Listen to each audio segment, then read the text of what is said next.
Okay, it is 6 p.m. and I'd like to call to order our special regular board meeting of the Woodford County Board of Education here at Huntertown Elementary on May 30th.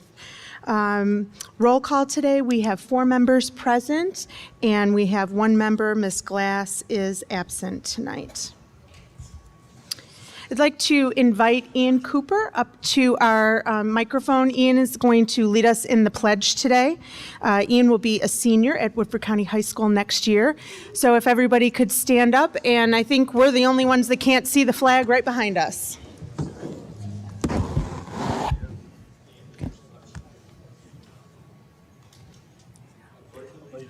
To the flag of the United States of America and to the republic for which it stands, one nation, under God, indivisible, with liberty and justice for all.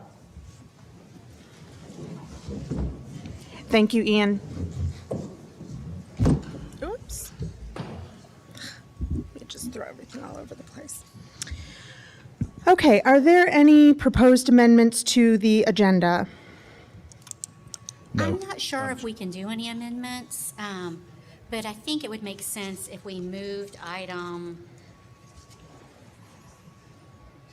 VIIH, personnel position creation updates, to before the tentative budget, since it's predicated on us approving that.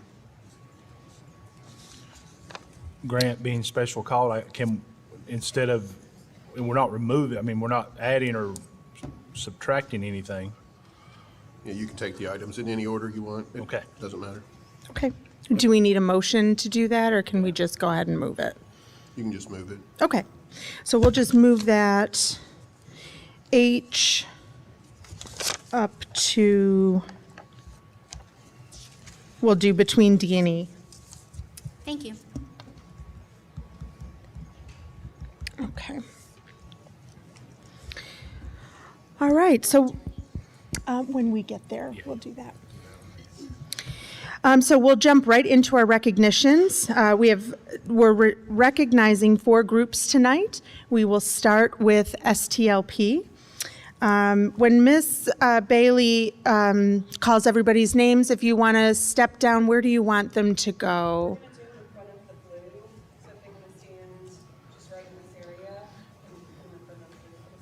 Okay. Ms. Bailey, our purpose and action group, we'd like to keep on this side if we can. Okay. Okay. So if the board members, if you want to join me to hand these out, if we have anybody here. Okay, so first recognition is for STLP. STLP stands for Student Technology Leadership Program. It's a program through the Kentucky Department of Education. This year, we had several students represent us at state and then also place at state, so it's very exciting. So first we want to recognize Dawson Akers for taking second place in the 9th to 12th grade digital music.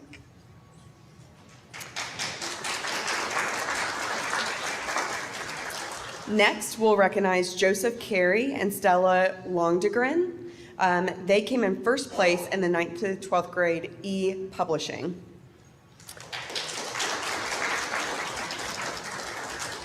We'll also recognize the staff of the Jacket Journal, and I'll just read several of these names. And start with Miss Logan Weaver, Rebecca Atkins, Gavin Barrows, Lily Caldwell, Jose Cedillo, Nico Chicada, Annabelle Crum, Callie Floyd, Ashlyn Gamper, Harley Graham, Elijah Martin, Lucas McHale, Jaden Oakley, Philip Royalty, Jonah Savage, Landon Sears, Lillian Slayton, Riley Siddeth, Tess Thompson, Amelia Williams, and Eric Young, Jr.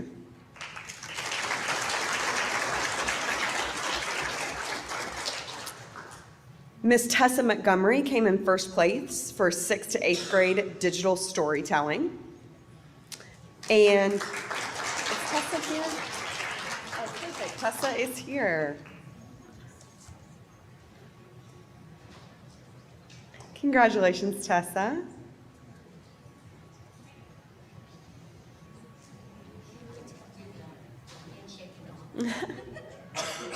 Okay, the next two recognitions are both for Hunter Davis and Wesley Sturgill. So they're both here. Awesome. Hunter and Wesley came in first place in the 9th to 12th grade UK Engineering Minds on Innovation. They also were in the top 70 projects overall for bringing awareness for people with disabilities to the workforce.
Okay, next to recognize, we have an extremely remarkable class and project that took place at our high school this past year.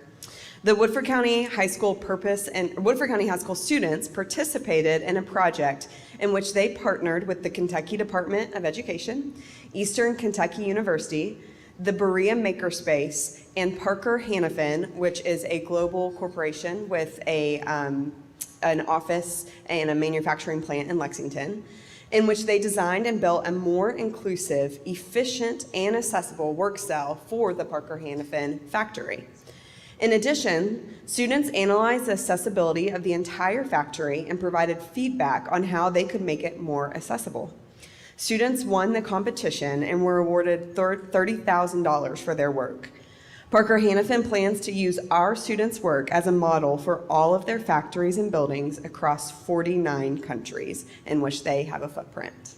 The students are as follows: Wesley Sturgill, Hunter Davis, James Luthi, Morgan Gibson, Jackson Seacrest, Gabby Villarreal, Gavin Barrows, and Andres Fajardo.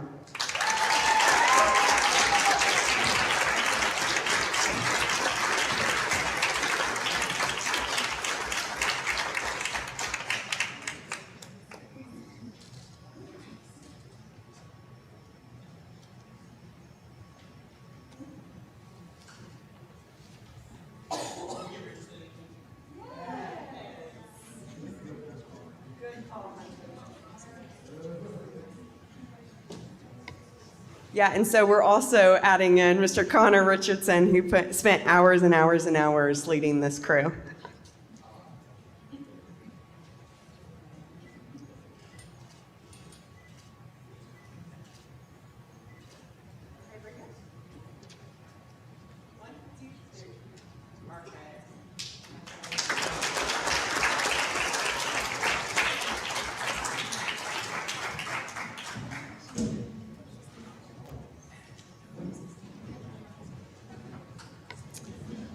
Next, we are recognizing several of our Woodford County High School culinary students.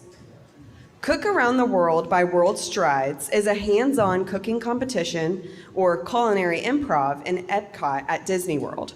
Upon arrival, our team received an envelope with the assigned continent for their 2 dishes, one main dish and one side dish, and what continent that should reflect. Once the clock started, students opened their mystery basket to reveal the ingredients they had to incorporate into their dishes. They had 90 minutes to prepare the 2 dishes and plate 12 samples of each.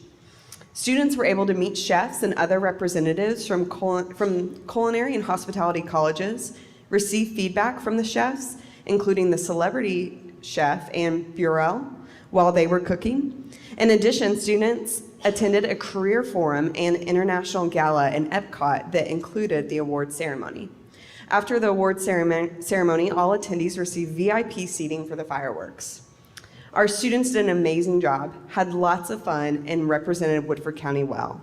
At the award ceremony, our team received a Judge's Appreciation Award from one of the 3 judges for creating a detailed menu complete with allergens listed. The students and staff who attended are so thankful for the opportunity to have attended and look forward to going back to compete again. The students are Addie Chumley, Ian Cooper, Catherine Dabney, Samara Miller, Emma Mulville, Allie-Ann Knuckles, Taylor Patterson, Annabelle Razor, Madison Slugantz, and Sydney Williams.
Our last recognition is for our wonderful retirees. So I will read the name, and if they are present, their boss will say something about them, correct? Okay, so we'll start from the beginning with Miss Deborah Campbell, who has given 20 years to Woodford County High School Food Service.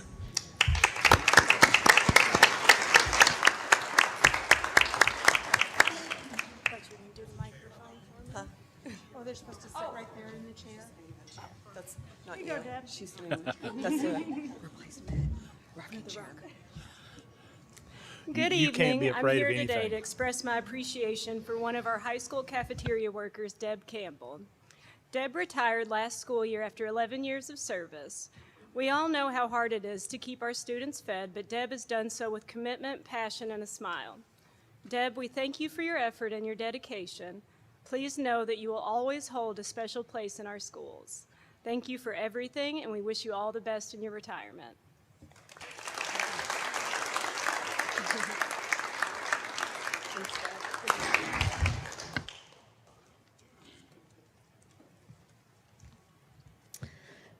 Mr. Don Lewis with 20 years at the bus garage.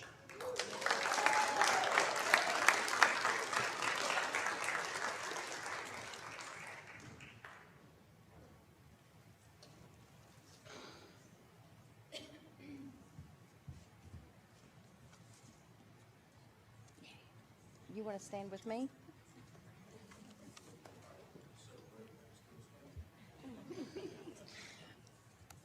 Don't make me laugh. It's serious. Okay. Mr. Don Lewis. Don worked at IBM for 30 years and retired. He had a few other jobs in between there, but then he decided to come and drive a school bus. And for us, he worked for 18 years. And if I say anything wrong, he will correct me, right? Right. Throughout those years, he had a lot of ups and a few downs. Just a short story. He's very dedicated. When you ask him to do something, he's going to do it from start to finish. He actually had a little boo-boo with a tree limb one time. I wasn't here at the time, but it broke out the side window of the bus. And Don, it broke the glass and cut him. He drove all the way back in with blood on his face, but dedicated just to get that bus back and for him to get back, get the kids home safely. You're a great asset to the community and to us, and I wish you nothing but happiness in your retirement and best of luck with your health issues. I know you're having some knee problems, but we miss you. He was a driver for a long time, and then he come back. He had to leave for a little while, but he come back begging for a job. So we put him on as a monitor, and he did that until his knees wouldn't let him anymore. So, Don, we miss you. We miss your sense of humor, and wish you nothing but the best.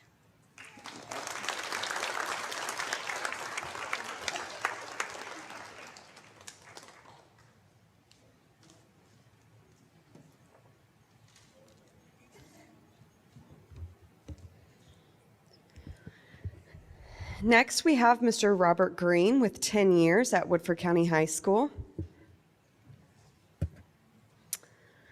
Following, we have Mr. William Keith Hetty with 25 years at Northside. Last year. Next, Miss Dixie Lowe with 29 years in transportation.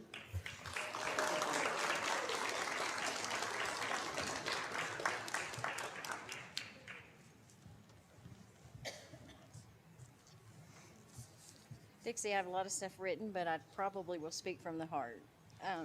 Dixie started her bus driver career as a young single mom. Not only did she drive the bus, she also held down another full-time job at the corner drugstore. To say that Dixie puts her all into everything she does is an understatement. Not only, if you ever took a field trip, Dixie probably took you. So dedicated, loved driving a bus, but most of all, she loved the kids and what she could do for them. She would go to sporting events and things even when she wasn't driving the bus. She just went to support the kids. And Dixie, we wish you nothing but the best. We have talked her into coming back, so she's going to come and drive a little bit for us. She's missed tremendously.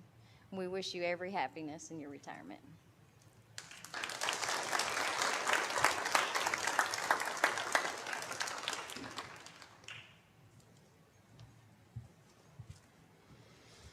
Shonda McClure with 25 years in transportation.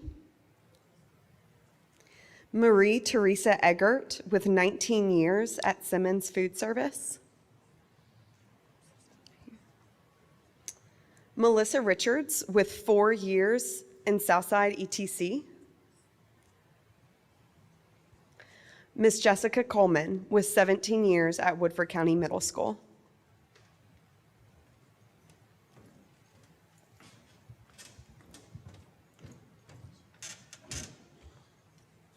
Ms. Coleman couldn't make it for health reasons, so Ms. Bailey's going to record for us. And I'm going to get through this without crying.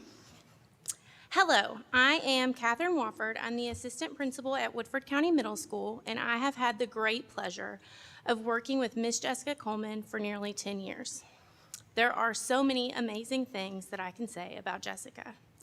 From my first days at Woodford County Middle School, I knew that Jessica was someone in the building who would always be willing to pitch in and help wherever was needed. She is a team player through and through, and no matter what was needed at WCMS, she was willing to put in her time and effort, even if it meant filling out other teachers' purchase orders. To this day, Jeff Sprinkle cannot fill out a PO because Jessica filled them out for him for years. Not only is Jessica a team player, but she is a leader. Her focus has always been and will always be what is best for kids. Whether it be organizing a fundraiser so that students can have an end-of-year field trip, or spending countless hours planning lessons to meet every student's needs, Jessica was willing to go above and beyond for her students. Jessica didn't just go above and beyond for her coworkers and her students at WCMS, but she also went above and beyond for our cheerleading team. Jessica spent hours coaching and mentoring our cheerleaders, and she has left a lasting impact on them that will never be forgotten. Jessica Coleman exemplifies the gold standard in Woodford County, changing the lives of all she meets for the better. Her dedication and direction have motivated students, cheerleaders, colleagues, and others to reach their goals. Her contributions to this county and what she continues to do for the community, despite the challenges that she has faced along the way, is truly remarkable and one of a kind. Ms. Coleman, Woodford County Middle School has been so blessed to have you as a part of our team for the past 17 years. You will forever be a WCMS Tiger. Remember that you are loved.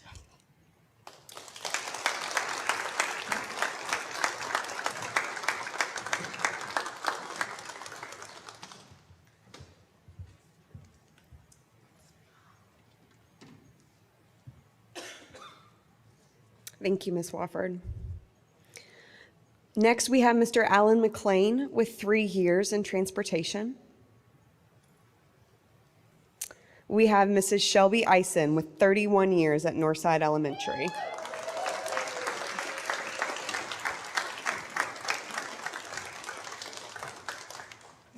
You get the hot seat. It's coming. It's coming.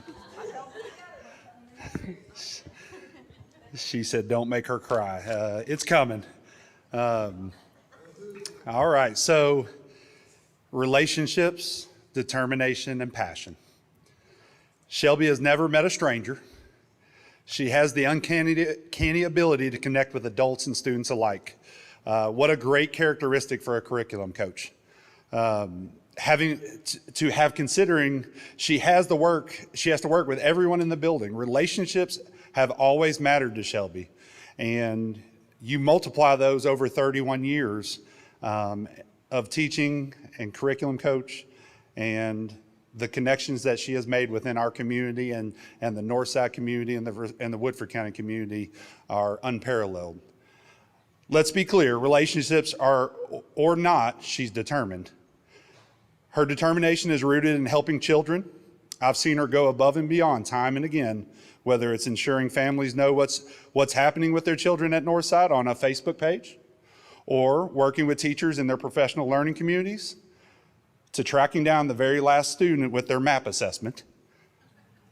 When given a task, Shelby always got it done. Finally, her passion. She was born to be an educator. From the hollers of Pikeville, or excuse me, Breathitt County, 606, sorry, to the kindergarten classroom and 4th grade classrooms and many other roles in between. You can see her sharing that same knowledge with a first-year teacher this year. She is all about making the next what's best for our students. She's passionate about everything she does. You can often catch her outside of school running marathons, planning weddings with her son, or bragging about her children or a new addition grandchild. She does everything with a smile and passion. I talked about relationships. Northside was clearly the benefactor of this one. For all these years, Shelby has been a trailblazer and will be dearly missed. To use your racing as a metaphor, know that you prepared well, you ran a great race. Your race as an educator is done, but the one thing I know about Shelby is she's already signed up for 2 or 3 more. And so those next races ahead of you, I wish you nothing but the best, and we will miss you.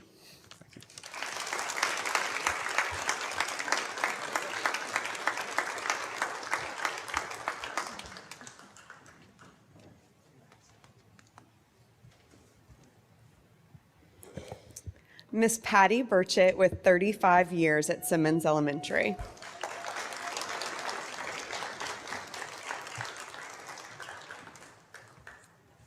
Yeah, you already know what's coming. So Patty's the first of 2 retirees that will be recognized by me tonight, and they both embody the school motto of Simmons, which is where we want to be. For the last 35 years, Patty Burchett has given all that she has to the students, families, and staff of Simmons. She has worked tirelessly to give her students the best education possible, both academically and as people. One of my favorite memories of Patty, and fully embodies what Simmons means to her, is when we talked last summer after I became principal. She was up front with me and told me that she would be retiring at the end of the year. I told her I was happy for her and I knew she'd be a big loss for our community. Patty was set to teach first grade and ride off into the sunset. However, as it got closer to the start of the year, I needed an experienced teacher on our fourth grade team to help provide support to a new teacher and teach them the Simmons way. I approached Patty and asked if she'd be willing to move to fourth grade, knowing that she had taught fourth grade before. She asked to think it over, and I told her absolutely. A few days later, I got a text from her that read something along the lines of, "Joe, after much thought, I will move to fourth grade because you are asking me to, and that is where Simmons needs me." In her last year before retirement, she moved grade levels, hallways, and classrooms because that is what Simmons needed. That speaks to her as a person and how she loves Simmons. She will be missed immensely, and we look forward to welcoming her back to sub, make us food for our potlucks, and host our variety show. Don't get rid of all your dresses yet. Congratulations, Patty.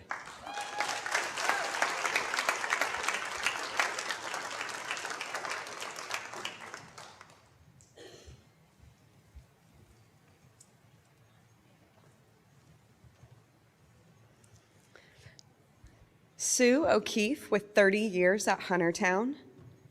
We also have from Huntertown, Rebecca Hewlett with 30 years. Miss Kathy Goodrich with 24 years at Southside. Mr. David Johnson with 6 years at Safe Harbor and Simmons. Miss Teresa Hetty with 32 years at Northside Elementary.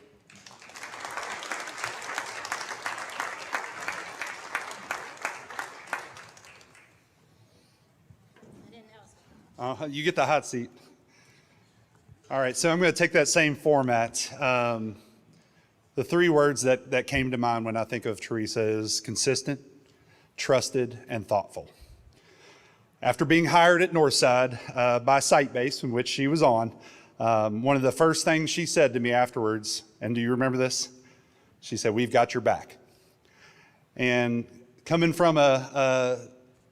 into a new principal role, that's what you want to hear. And I can't tell you how much I appreciated that. Anyone who knows Teresa knows that she doesn't say anything that she doesn't mean. I think this is what endears her to anyone that knows her. There were times I found myself in the middle of a walkthrough just mesmerized by her teaching abilities. Anyone who knows education knows that consistency is the name of the game. I never saw Teresa take a day off, because I know she knows that time with students and their education is too important. Day in and day out, she is working with students, providing them amazing instruction and fiercely advocating for each of them. If you talk to her friends, they will tell you that she has their back through thick and thin. She's a very caring individual who is also very genuine in her conversations with everyone.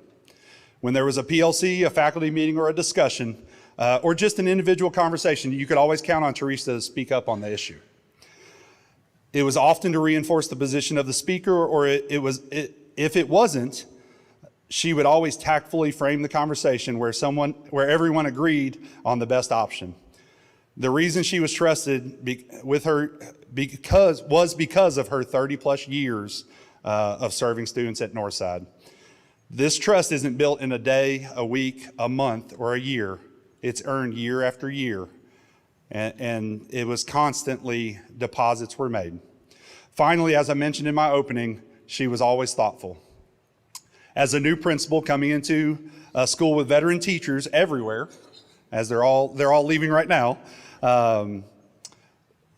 following a principal who had been there for 12 years, I was nervous to say the least, but her timing, her thoughtfulness, and her support meant the world to me. This is just one example of the interactions that she had daily with staff throughout her, was it 32 years? 32 years. When you put each of those valued and thoughtful conversations, dedication to students, and trust together, you get one of the most thoughtful and impressive teachers you have ever seen. Her name is Teresa Hetty. I hope she finds herself taking some much-deserved time in Litchfield with her family, researching her genealogy. Yes.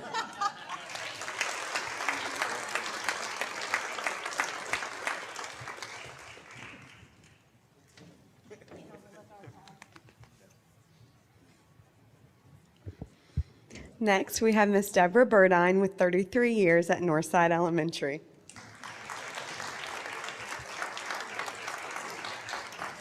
If you can't tell, we're doing a lot of hiring right now. And I apologize, you all have to hear me speak so much. Debbie Burdine, genuine, dedicated, and a leader. Debbie received the Teacher of the Year award last year, and I gave a speech at the beginning of the year calling this teacher a marigold. The story I was referring to calls for new teachers to seek out marigolds in the school building and not look for the walnut trees. So in the plant world, experienced gardeners will plant marigolds next to other plants to help them grow. Because a marigold will protect and encourage the growth of the other plants, Debbie is a marigold. And why is she a marigold? It's because she's genuine. Every conversation with her leaves the visitor feeling like they are the most important person in the room. She's always got a smile on her face and stops what she's doing to listen to you, even though she's got 10 other things to do and we know it. She provides sage advice, and her instruction within the classroom was no different for our students. Kids felt special every day. She would always go above and beyond for her students. Dedication is synonymous with Debbie Burdine. Now, procrastination was too at times. Had to watch her, but I always knew she'd get it done. Anybody, see, they're laughing because they know. Every minute though, in the classroom with Debbie was valuable. She would have all aspects of her lesson mapped out and prepared. Not only mapped out, but intentional. Every student got what they needed to make growth. She was a dedicated teacher and dedicated friend to many at Northside. I saved the best part of Debbie for the end. She is a leader. She may not think of herself this way, but this word may sound, like I said, this word may sound odd to her because she probably doesn't envision that of herself. But I've found, as the principal of the building, that most good leaders don't. However, she's always been the one other teachers want to go watch. She's the epitome of a servant leader who will give you the shirt off of her back to help you be successful. She also, for years and years, led by example in the classroom, on leadership teams, and was always a voice of reason. I hope there are many days for Debbie spent by the pool or beach with the knowledge that her time at Northside was well spent, and she has made an unbelievable impact on Northside and our community. Thank you.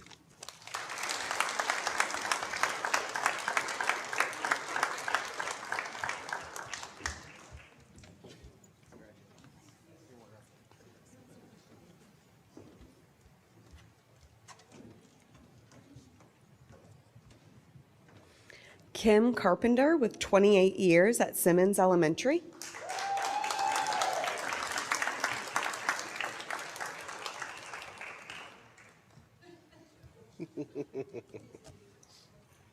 She's probably expecting a roast right now. So if I'm too serious speaking about Kim Carpenter, she won't know what to think. Since day one, she and I have joked around and have had a rapport that I will always cherish at my time as I continue on at Simmons. She was such a blessing during my first year, and I could not have survived without her. For the past 2+ decades, Kim has been the smiling face that all visitors to Simmons see first. She knows everyone and she knows everything. She is Simmons. You're probably mumbling under your breath right now that I'm just saying that because you're old. I'm just kidding, just kidding. I say it because it's the truth. No, not that she's old, that she is Simmons. No, she really is what we embody at Simmons. At Simmons, we pride ourselves on being like family to one another, and Kim was, and always will be one of us. Once a Bulldog, always a Bulldog. Congratulations.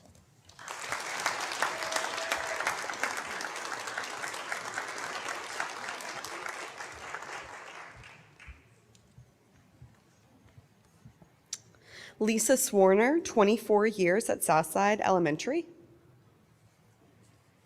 Christy Kress, 26 years at Woodford County High School. Miss Regina Taylor with 27 years at Woodford County High School.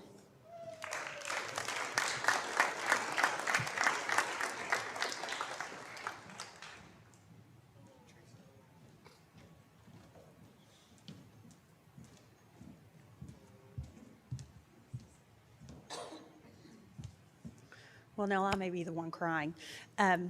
So when you think of a counselor, Miss Regina Taylor is all encompassing of that.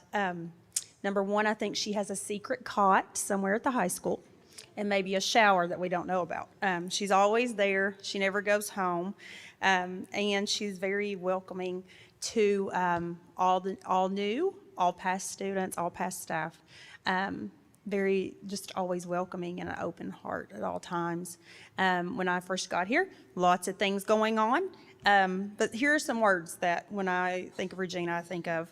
And I've heard everyone say these over the last few years that I've been here. Caring, dedicated, again, there's that caught somewhere. Mentor, thoughtful, patient, supportive, professional, observant, a very good friend and devoted friend, a role model, reliable, appreciative, trusted, and kind. And so with that, I'll say this. A school counselor. I don't have a magic wand, a crystal ball, or all the answers, but I do have ears to listen, a heart to care, and a time to give. I have ideas and an open mind. I am your school counselor. I'm here for you. And that is truly who you are. And you're going to be so missed, and we'll try not to call you within those 100 days, so block all of our numbers. Because you make magic happen over there, and you are the gold standard, and you are Woodford County High School, and we're going to miss you, Regina.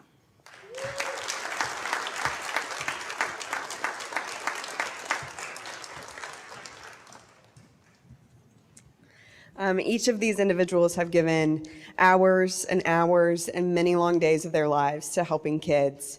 But together, collectively, they have given 522 years to the children of Woodford County. So we are so grateful for our retirees.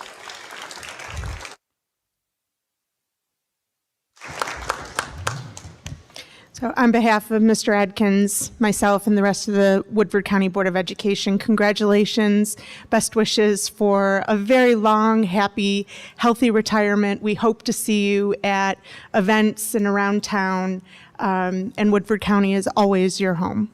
Thank you very much.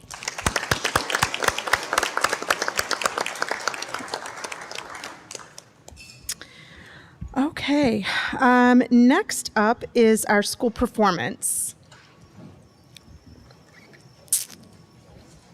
And yes, anyone who has been presented something, you can feel free to leave now.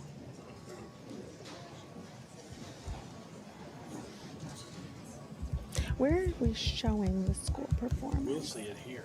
We're going to see it here. Is there nowhere to? There's a video though, isn't there?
Okay, so I think the school performance will actually be part of Ms. Kaiser's school presentation. So we're going to move on to our superintendent remarks.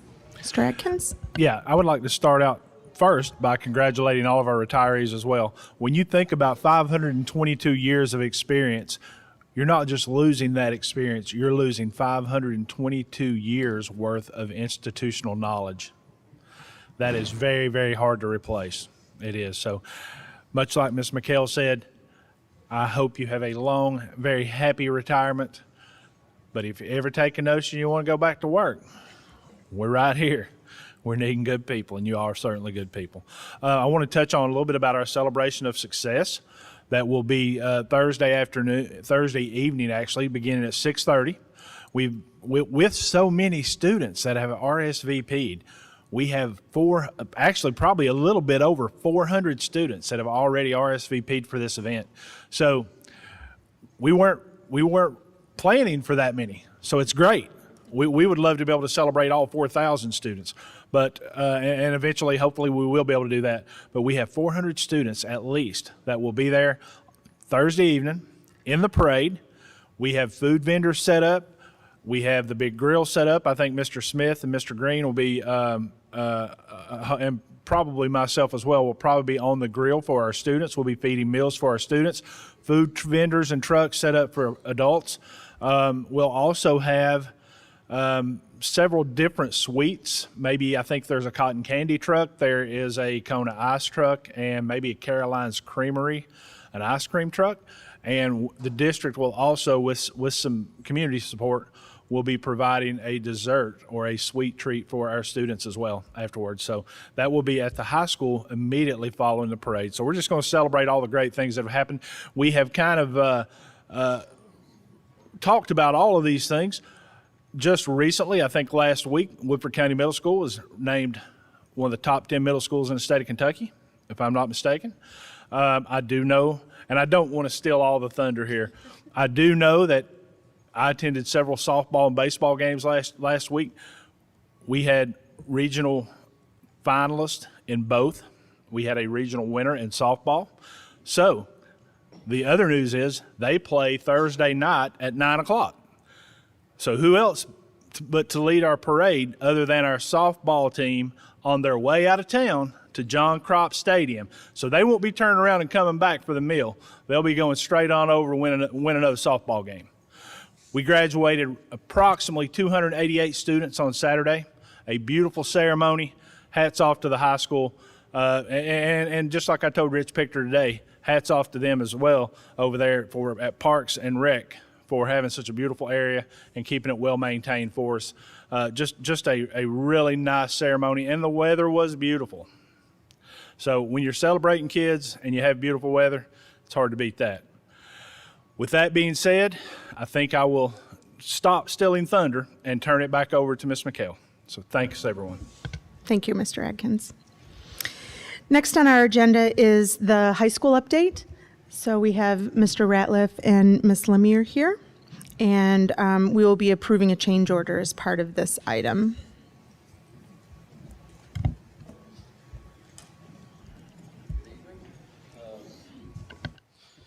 We've had another great month of weather, as everybody knows, and if you've been by the site, I think you would agree there's been a lot of production in the last month. There's a big change in appearance when you drive by now.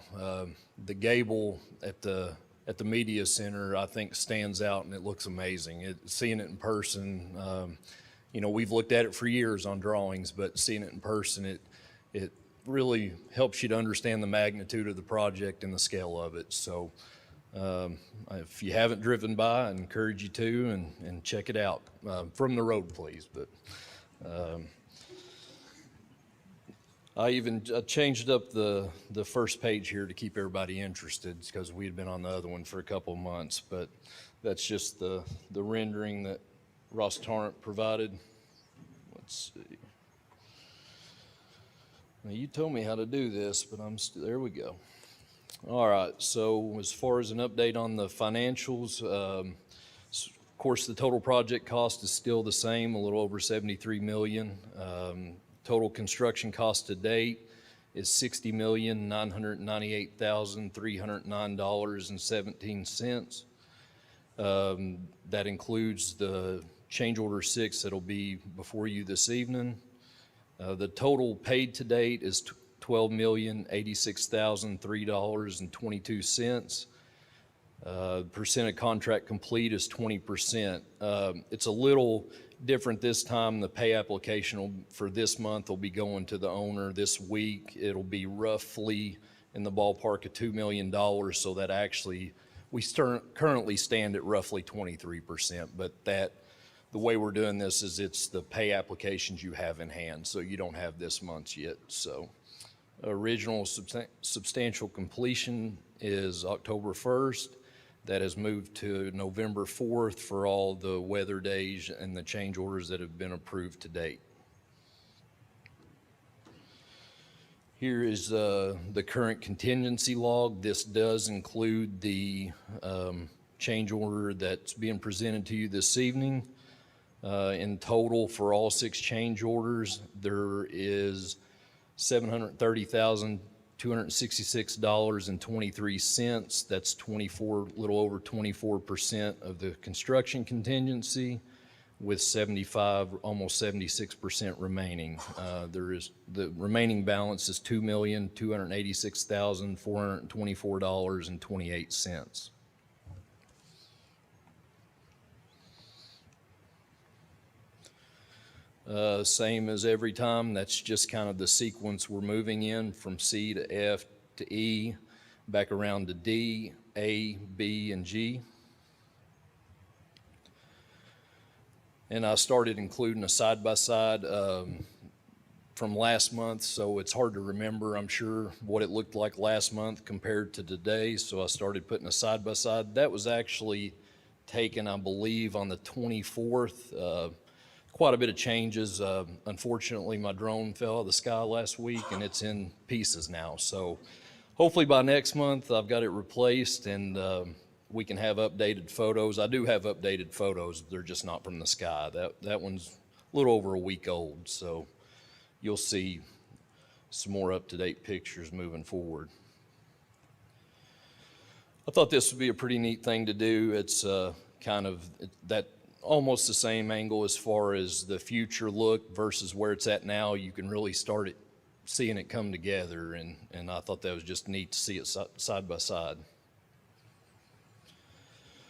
In the last 30 days, we've placed stone from Schoolhouse Road to Tyrone Pike connection.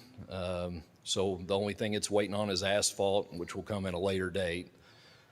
Storm drainage and site grading is ongoing. You can really, if you drive by, you can really see the site coming together, and you can kind of see the roads and the parking areas developing. That'll really start. You'll be able to see a big difference in that, and it'll look more final over the next couple months. Area C, second floor slab is complete. Can you all see my cursor this time? Okay. So that area is poured, and you'll see pictures here soon, and they're going vertical on the second floor in Area C. Duct hangers and MEP rough in at the first floor of Area C is ongoing. Door frames at Area C on the second floor are installed. Area E under slab MEPs are completed. Area E first floor slab is complete. Area E first floor door frames installed. Area E first floor CMU walls are at roughly 80%. Area F CMU and that's where you're seeing the gables, are roughly 70%, and Area F second floor joist and decking is at roughly 70%. 30-day look ahead, we'll complete under slab. Let me get my cursor. In Area D, this is actually going to be 2 pours, so you need to know that kind of as I go through the rest. There's a lot of under slab plumbing at the culinary and kitchen, so we'll be doing a big pour tomorrow that does not include the culinary and the kitchen, and then in a couple weeks we'll pour the remainder of Area D. Complete under slab MEPs at Area A, that's your gymnasium area.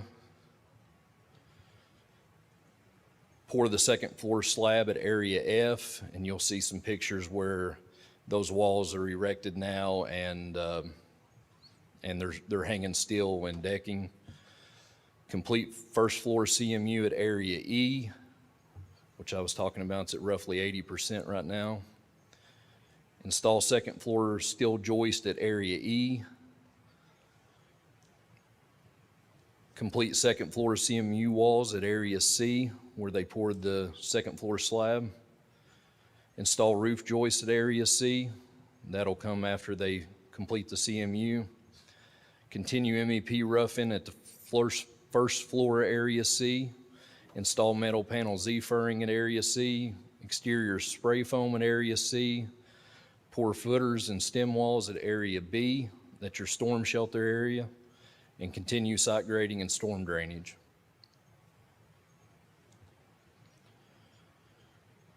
There's kind of just the phases beside the week-old aerial. So this is, you can see from Schoolhouse Road if you've driven by, and so these pictures to the left is a drawing and just showing kind of where the point of view's from as we go through this. And that's facing Schoolhouse Road, I'm sure everybody's seen it.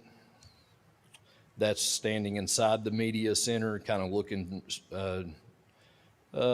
towards like where the job site trailer and the track and field will be.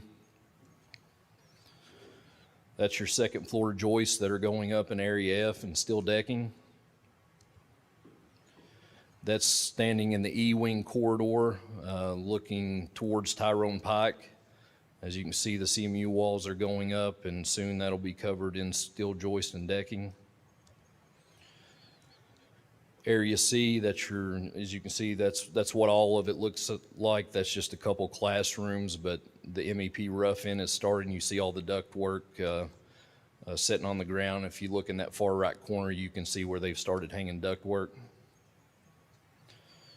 That's the second floor slab that was poured at Area C, and they've started installing door frames. That's complete, and in the next few days you'll see CMU block going up to the rooftop. That's the area we'll be pouring tomorrow morning. Everything you see in blue there will be poured starting at 5 a.m. tomorrow.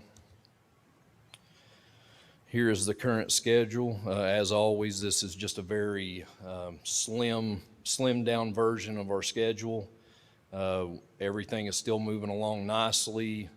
If you'll see at the end, which is what everybody really cares about, the original substantial completion, the baseline is October 1st, and right now we are tracking for September 19th. As always, we got a long way to go, but that's nice to still have that much buffer, and everything's moving good. The weather has been our friend. And that's all as far as the update goes. Any questions, or anybody need me to go back to anything? Or? No. I guess we just need a motion to approve the change order for the new high school project, change order number 6. Yeah, I make a think that motion. we do that next. Yes. So Okay. we do the update, and now we'll do the motion. I make the motion. Okay. Second? A motion by Ms. Springate and a second by Ms. McCowan. Mr. Ratliff, do you want to walk us through that change order? Yes, so it is a collection of 5 different proposal requests, and that's over the last couple months. If you'll remember, last month we didn't have any. There was still some stuff we were working through with contractors as far as pricing and coming to an agreement. So we held any that were ready last month to this month to give us time to work through that. And so it's 5 total PRs that are going into this change order. The first one is PR 7. And I'll quickly summarize these. You know, I send all the drawings, the changes, and descriptions. It's a lot to go through, I know, but I try to bring a short description to these meetings. So PR 7 is the doors at the location of the chemical storage room were required to have an outswing in order to meet code, and this led to the rework of to the mechanical scope. So that was an additional $14,889 due to that. PR 8 is a savings. It's a small savings, but a savings none the least.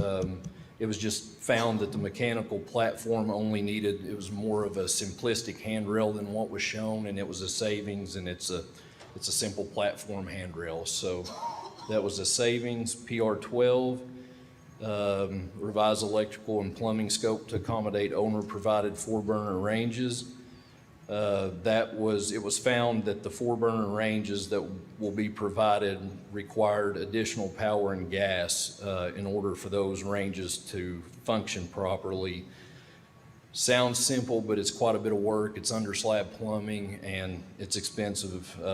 So the cost of that, the total was $27,017.33.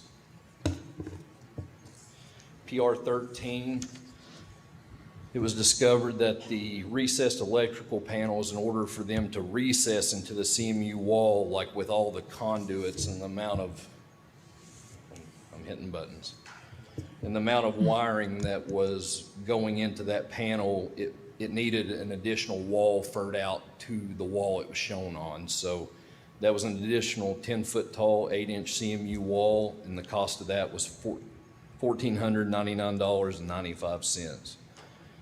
PR14, this is the big one. That was the second big clay seam that was discovered at the gymnasium area.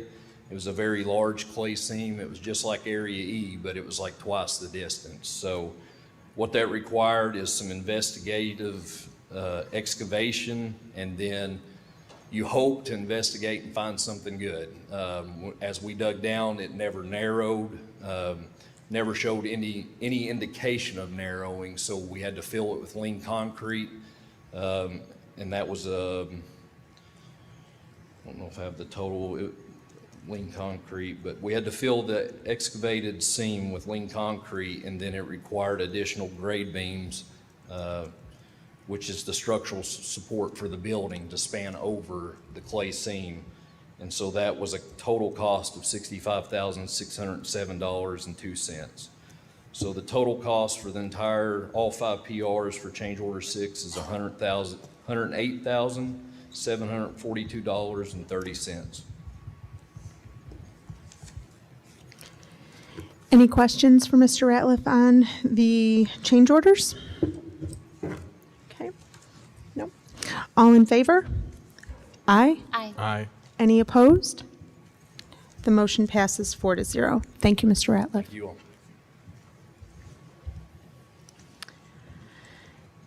Ms. Kaiser, you are up next with our Huntertown presentation.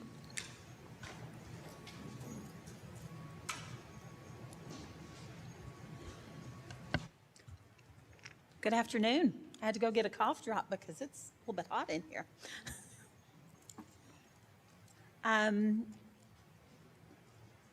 It's great to be able to present to you. Hi, Hannah. It's great to be able to present to you all, and it was wonderful to see so many of my students tonight and their accomplishments. It does make me feel good to see where they are now and what they're doing. Some very special ones. So if you know me very well, you know that that second line there is what I say every day. It's a great day in Huntertown. The kids get to hear it when they get off the bus, and they hear it all throughout the day, don't they, Josh? Josh learned it in his first year here. Oh, I just haven't learned technology. Yay. So one of the things I did, and I also did it last year, I've done it the last few years, is ask fifth graders before they leave either a word that resonates with them or something that describes their experience at Huntertown. So I did capture a few of them. All of my friends are here. My teachers are supportive. We learn and do amazing things. We get to have lunch bunch. My teachers care about me. We are, left off my ED, sorry. We are pushed to strive for our best. Mr. Neal checks in on me. We get to do things like class parties, wax museum, and field trips. When we mess up, and I love this one, and get the answer wrong, it's okay. Our teacher helps us.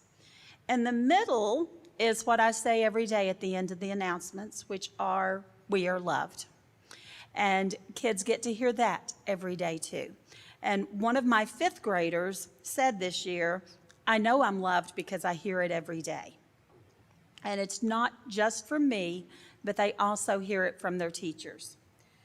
Which leads to the next slide, which is our focus at Huntertown. Our focus is, always will be as long as I'm standing here, relationships first. If you do not build relationships with kids first, if they don't know that you love them, If they don't come back and give you a hug and say, I can't wait to walk the halls on my senior year, then you've not done your job. And at Huntertown, relationships are first, and then we get to teach them. I embedded because we didn't get to have a presentation tonight because our kids are off doing things like going to the beach. Oops. Oh, thank you. See, Josh has taken over for me. So what I did is I asked for some videos, and the first one goes along with SEL, which is what I'm talking about first, and it's our STLP, which we talked about tonight, and their presentation when they went to state. So you have it on your tablets, but Josh is going to push play for me. Hi, my name is Cash. Hi, my name is Graham. My name's Lennon. I'm James. I'm Evelyn. We are Huntertown STLP Virtual Library. The goal of our project is to help kids who are having a bad day. We are making this goal real by making posters, sending them out, and each having a slideshow for kids to get on and having posters to flip over and have a tally mark. This is our virtual library. We have two versions, one for primary and one for intermediate. This is some of our resources to help kids calm down. We have some books and Epic, and when they read, they can sometimes calm down, and it makes them calm. So some other fun things we have is we have Go Noodles and fun little art games and like silk art and books and videos that can help them calm down. To start off for intermediate, 3rd, 4th, and 5th grade, we asked them to click this link to a form to basically ask them how they felt from the beginning to the end of using these slides. We use the zones to see how they are feeling right after they use our slides. So there is a Huntertown Hub for the teachers that they can post the link for the slideshow. They can post it on their Google Classroom for their students to access. We have STLP!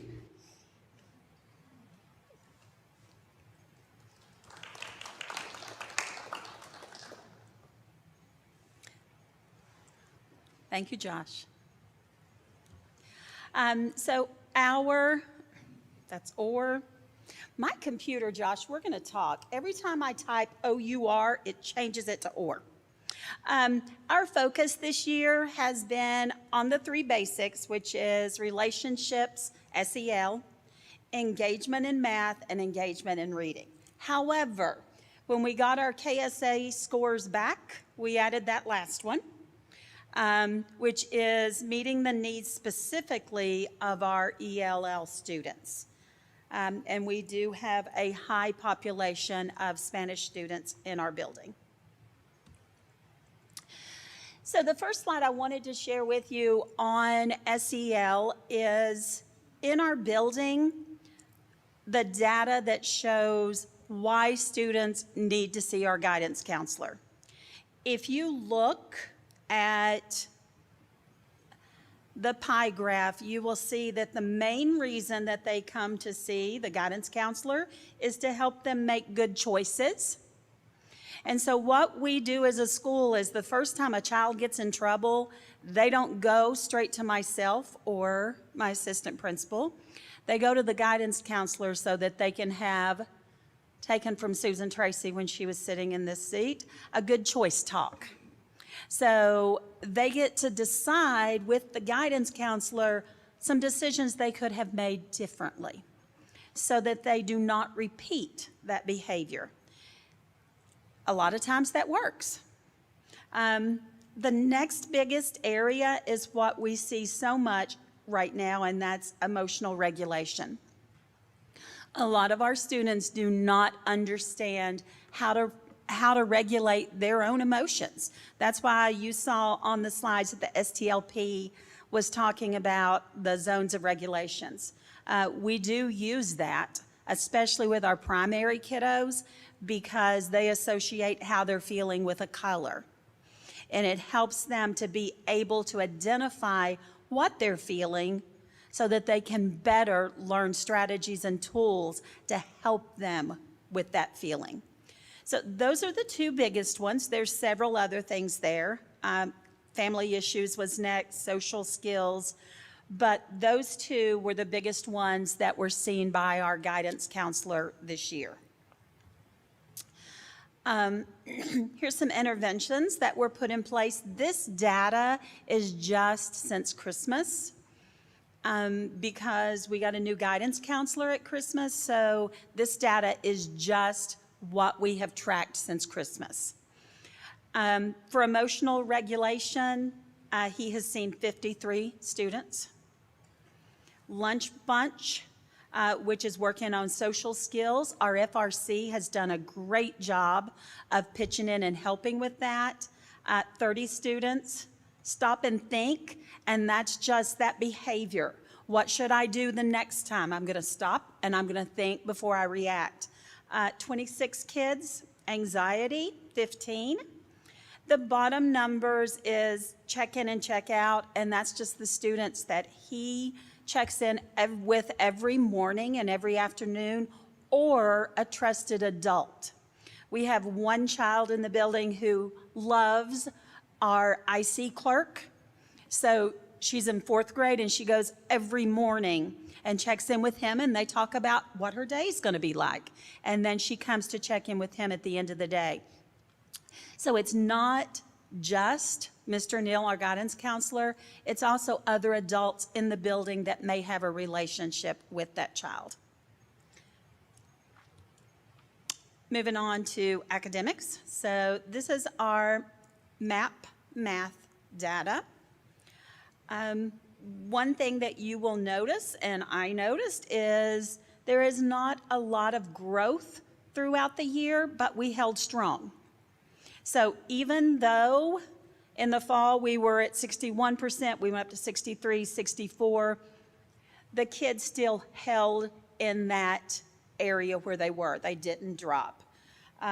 We're a little bit above the district goal in math. We do not have a math series here. Our teachers use a book called Math and Practice, and they look at the standards and go to the depth of the standards. We do not use a math series. I do attribute a lot of our holding and our scores to our coach and math interventionist. She supported our staff this year. She oversaw a program that we do, and I think several of the schools in the district do, called POPS, and that's a plan on paper. It's an individual plan for each child. You might have a 3rd grade student in Miss Hartley's class that I see sitting there who is working on a 5th grade skill, or maybe working on a 1st grade skill. If they were not successful on a 1st grade skill, then they go back and they practice that skill if they're in 3rd grade. So it's their individualized plan. I do feel like it's made a difference with the kids because they have to take an assessment after they have done the work. And a lot of the work is virtual, but they have to show that they have learned that information. I feel like it has been a great success. So we're going to try to make it happen next year, right, Kim? This is our reading data. Our reading data made more of a gain than our math data. However, the difference is our math data was higher than the district goal, and our reading data is not. I don't know what the other schools looks like or if they achieved that goal. One thing I was happy about in this is that we continued to make growth and that our Tier 3 kids decreased. So what we are doing for those kids is making a difference, and they are continuing to learn. We did dive into the science of reading, thanks Ryan Asher this year. And we also hired a reading interventionist that supports our struggling readers and also does some reading recovery. We have started a very intentional focus on phonics in the primary, and our second grade teachers really embraced the pilot of iReady and are looking forward to using it next year. I put in a snippet of our KSA data just to go into the next part, which is our ELL. If you look at Huntertown's KSA data for last year, we are above the district in all areas except for the one that the arrow is pointing to. And that's our English language learners. So although we were extremely pleased with our data, we were not extremely pleased that we had not met the needs of our English language learners. So we made that an intentional focus. I have linked so that you can see something that we worked on with our staff. So after we got our scores, I sat down with Mrs. Emmons, who is our ELL teacher, and looked at what we could do to support the teachers. Because if the kids aren't getting it, it can't happen just with the ELL teacher because she sees them maybe 30 minutes a day. Some of them, because she's so spread thin, our primary kids don't even get her. So we had to look at what can we do differently in the classrooms. So what each teacher did, I have blacked out the names, but this is actually a classroom teacher. She took all of her children that were in her room that were labeled ELL. She pulled their access scores and identified their areas where they were the lowest. So that's what she has highlighted. And then at the bottom, she recorded from the staff meeting that we had and also from materials that we had given them specific ways that she could address those deficits in the classroom. So if a child, like that last one, her lowest score is in writing. So what can she do specifically for that child as an individual plan in writing? So what the challenge was is for if they have in their reading block, if they have an additional block of time that they're not with a teacher, use that to do something that is specific to their plan. So we are hoping, I haven't looked at the access scores yet, but we are hoping that that made a difference this year. But we plan to continue moving forward because even if it didn't make a difference specifically on KSA, it's making a difference for our kids. And that's what matters. Thank you, Josh. Engagement, we have continued to focus on Kagan. It is something very strong in our building. It's just how we do school. We focus on hands-on learning, incorporating more hands-on learning, especially in the intermediate grades. Primary tends to do it flawlessly, but sometimes in the intermediate grades, we forget that we can also use hands-on materials in the intermediate grades. And at the bottom, just to enhance our language skills with our ELLs and language acquisition. The next video is one that is done by our other STLP group that goes with this.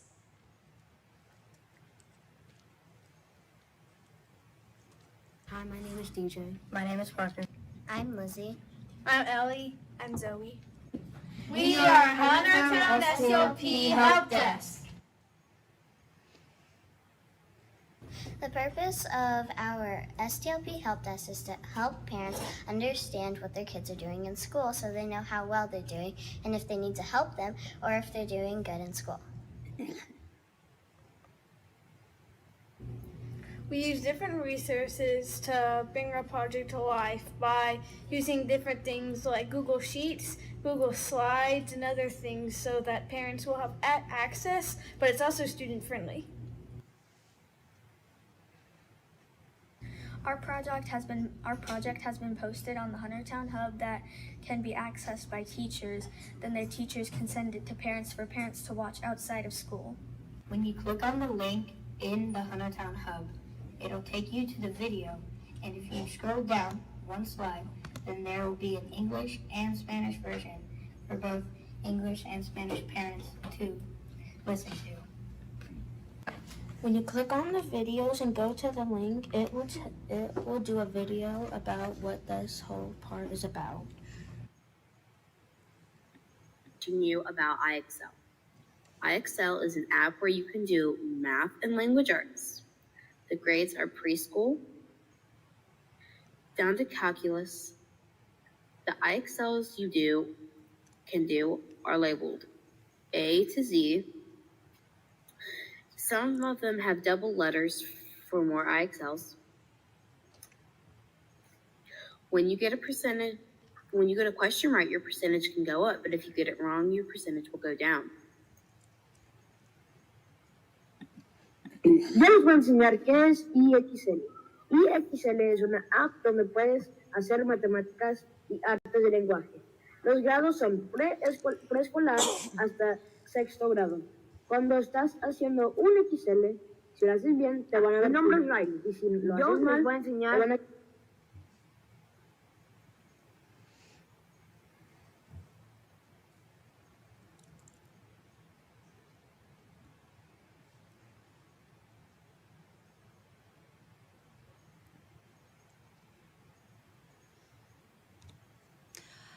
Next up for Huntertown, we will continue our focus on the science of reading and phonemic awareness. We will continue our focus on math and POPs, which is plan on paper. We are going to resurrect our PBIS, and what we mean by that is we're going to look at it again this summer and make sure that it aligns with everything that we are doing in our building. We are going to embrace restorative practices next year. 6 of us went to a PD this year, and we're very excited. So we have opening day PD ready for our staff to learn more about restorative practices. We're going to continue to engage students in standards-based learning, and we will begin the focus on deeper learning initiative. Thank you for your support. Any questions? No questions, but I did just want to reiterate, I think you put your money where your mouth is when you say that relationships come first. And I think that is pretty evident. We just had our senior walk, and of course my son was one of your former Wildcats, and we had, it had to be 6 or 7 former teachers that have since retired, since the kids came through, that came back to congratulate and see their children all grown up and ready to move on. And if that doesn't speak to relationships and seeing how excited the students were to see those teachers, I don't know what else could show that. So thank you. Thank you. I know we all want to say something, but do you want to go first, Hannah? You sure? Okay. Huntertown is, all of our elementary schools have their own character, and the teachers and the staff and the principals place their own stamp. But Huntertown has just always been such a special school. It is so loving, and people really do identify as a Huntertown student years and years later. I have a niece who's well into her 30s who will say, when you say, what school did you go to? She'll say, oh, Huntertown. And I'm like, well, but really it's Woodford County, because that's where you graduated. She's like, no, Huntertown. You guys just do such a great job. And I love that you look at each student individually. I love that if someone got a 99 on a test, you're thinking, how can we get 100?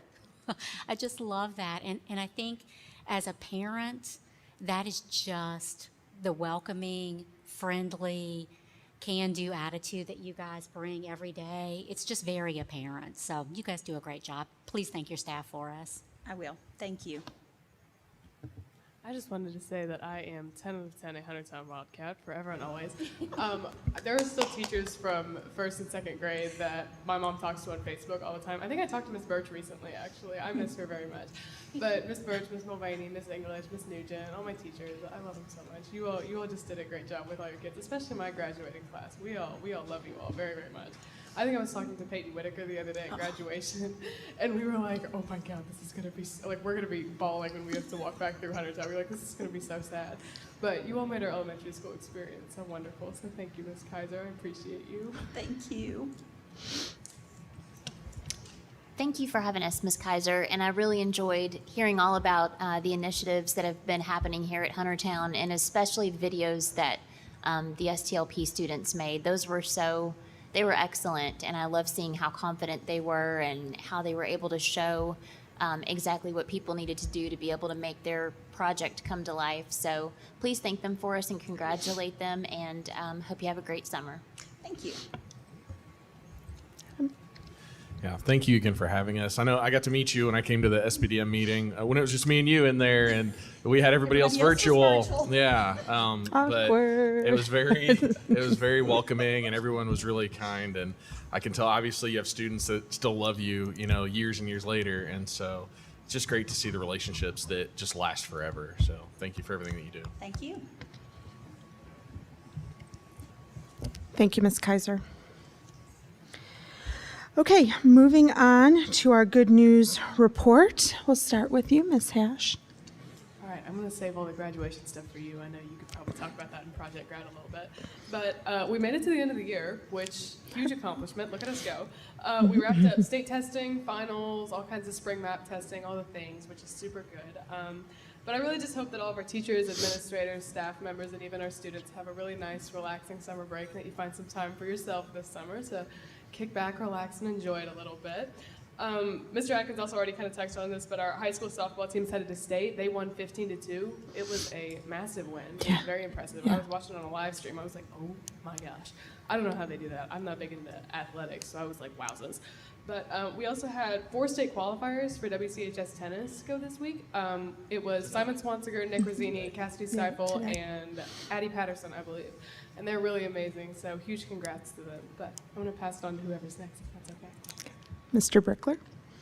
And I won't take too much of your graduation thunder, but it was my first one as a board member to get to be up there and hand out diplomas. And so that was just a really great experience just to see everyone coming up and everything that they accomplished through Woodford County, and the joy on their faces, the excitement on their faces, the tears on some. And it was just really emotional just being up there.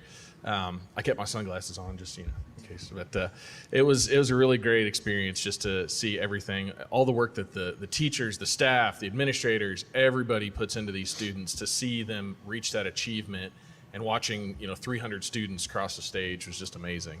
So it was really an honor to be a part of that. So definitely wanted to shout out that important monument. One other thing that I wanted to bring up in good news. So I was made aware that Simmons Elementary actually is next year going to start a after-school soccer program. They are partnering with WISA, the Woodford Youth Soccer Association, put some goals out there. There's a lot of children and students that aren't able to play the rec leagues for whatever reasons, transportation, finances, whatever it could be. So Joe Albert and the director of WISA partnered together, put a lot of work into that to create that partnership, and hopefully it'll spread even farther into Woodford County. But definitely wanted to shout that out, that it's going to be a great opportunity for a lot of students to have something else to do. Some of them may have to just go straight home and might not have a lot to do. So really, really important thing that they're doing there. So go ahead. Thank you. So I did get to do something other than graduation this month, but I did make it out to Northside to see The Little Mermaid, and once again, did not disappoint. Mr. Hunley did not disappoint. Love those kids. The performance was fantastic. We've got really talented kids.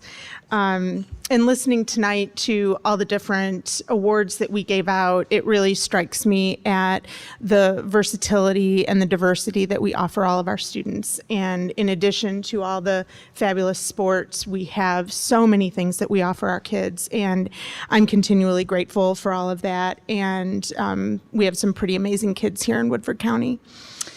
Which leads me to graduation. So I was really afraid that I wasn't going to be able to make it through. Poor Mr. Asher and Mr. Brickler were sitting on either side of me.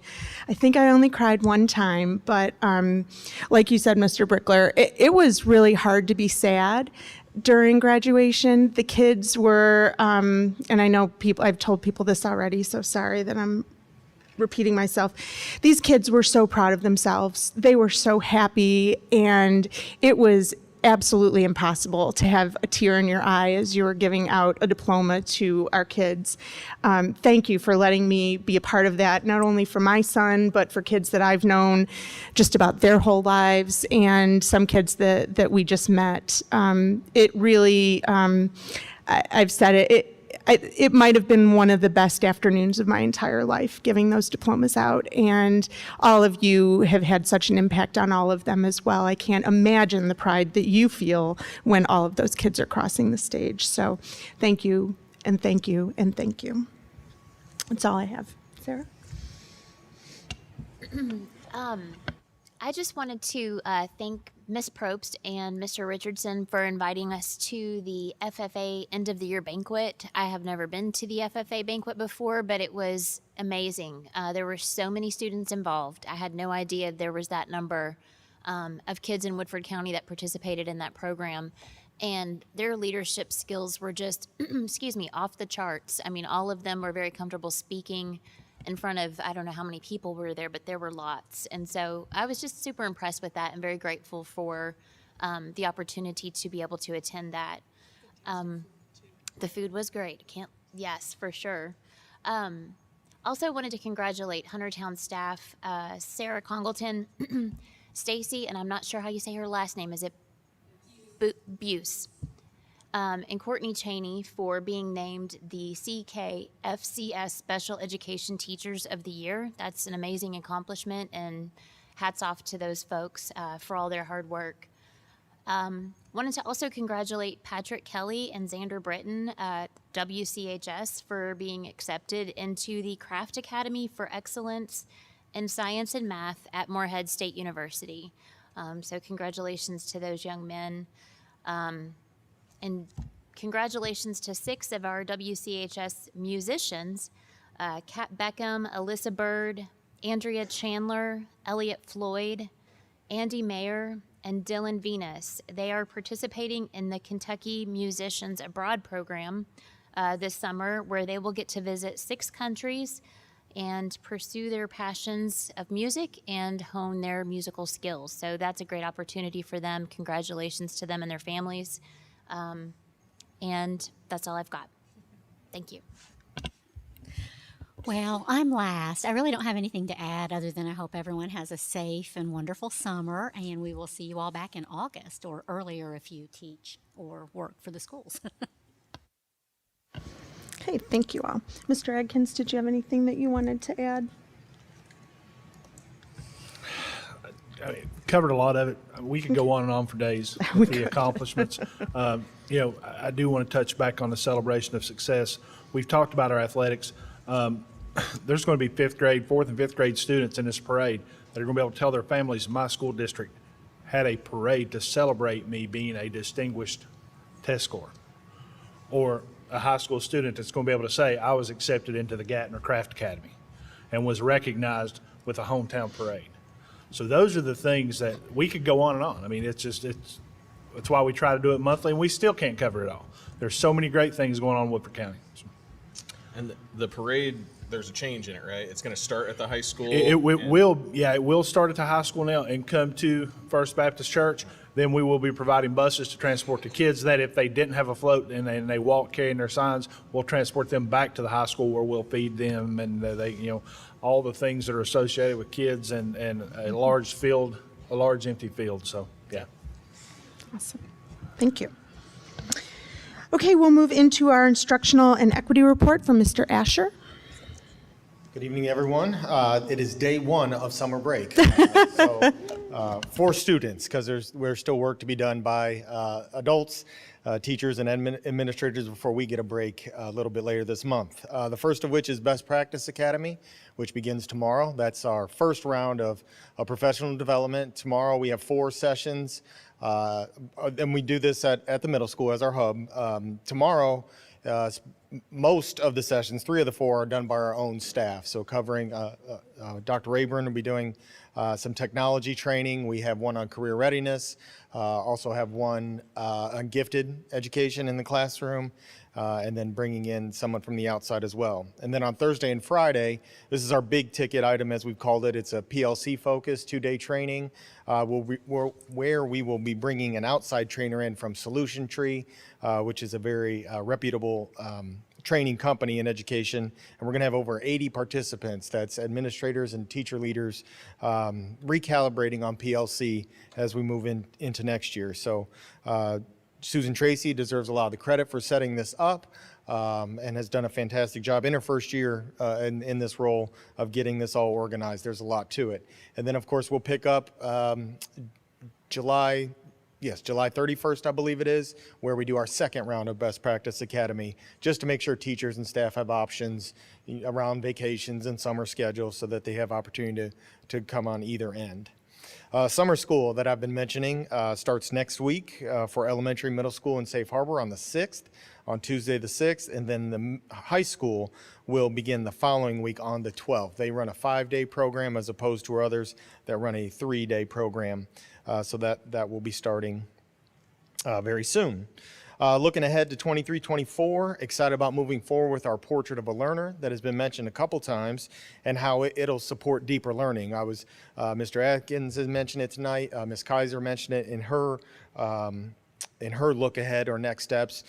Deeper learning, which, as far as purpose in action, that's the epitome of it. That won't be the expectation for every teacher, every classroom, but that's the epitome of it, where students have to, obviously they're learning, they have to problem solve, they have to collaborate, they have to communicate, and that it all just kind of comes together. When we went to see that their presentation at EKU, we're like, that's what it is. It can certainly be done on a smaller scale, but those are the types of things that we're going to continue to encourage that fall under deeper learning and truly exhibit what the Portrait of a Learner is. So excited about moving forward on that. I'll go ahead and update you on our equity team. I've mentioned the word capacity, building capacity, several times over the course of this year, and I think we really made progress on that. What was meant by that is getting some leadership at the schools, not just this district level team talking and implementing the action plan, but getting it more at the school level. I wouldn't say we've totally achieved that, but we certainly have made progress. We just had our closeout meeting. The timing wasn't very good. It was Thursday, the last day before school let out, afternoon. But I was pleased to see we had every school represented. And we talked about it. And so now the next step is, now that they kind of have a better idea of what's going on, I asked for their input. We've done a survey of, okay, if we have these 3 main goals, what do you think we should focus on next year? So I'm going to take that, process that over the summer, and then share that back out. So it's time to refresh our action plan in that regard, but also keeping in mind that capacity at leadership capacity for equity work at our school levels. So that's my report this evening. Any questions you may have? Any questions? Okay. Thank you, Mr. Asher. Thank you. Next, we have public comment. And we have no public comment, so we will move on. Is there a motion to approve the consent agenda? So moved. Motion by Mr. Brickler. Second. Second by Ms. McCowan. Any discussion? I did have a couple of things.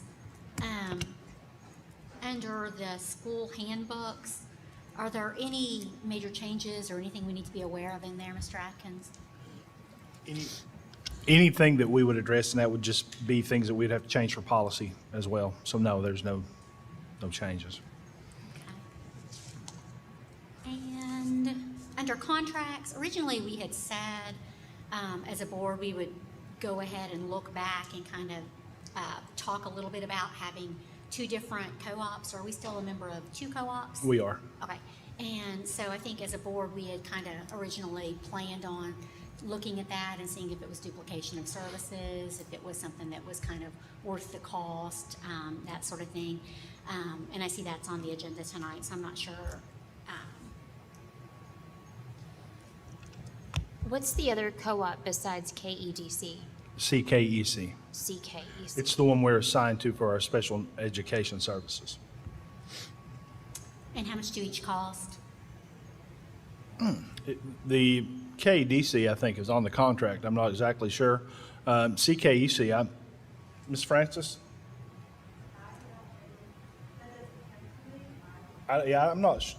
I'm sure there is a cost, but I can't recall exactly what it is. We can get that back to you. Okay. And the KEDC and the CKEC, in addition to the just the initial, I guess, membership cost, are there additional services or bills that we've paid to each of those throughout the year? There may be some services that they offer that we've paid. I don't think CKEC, KEDC, I do recall Mr. Martello with some help financially that I think we did pay some costs there. Typically what we get in grants through KEDC probably quadruple or not even close to what we pay in fees. Okay. It would just be nice to know the cost, because I know most school districts probably only have one co-op. That KEDC has belongs about 130 members. And then the other one, do you know how many members it has, CKEC? Just whatever's in central Kentucky. KEDC is more of a statewide co-op, yeah. Okay, so that might just be something to kind of look at and get the cost down and see if it's a duplication of services. Typically just, offhand, you would think, oh, we belong to a co-op. I can speak a little to this. Through Mr. Asher may be able to as well. Yeah, he'll be able to as well. Through KEDC, we actually have a grant right now. Because we belong to them, we applied for it last year, and it allowed us free access to behavior screenings for mental health at the secondary level, and we'd never had that before. That is part of the KEDC DOJ grant that one of you had emailed Mr. Smith about and asked about.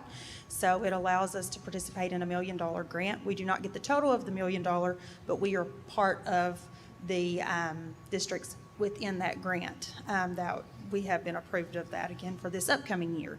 That is one piece of KEDC. CKEC is where all of the training for special education goes through. I'm one person, I cannot train all of our staff.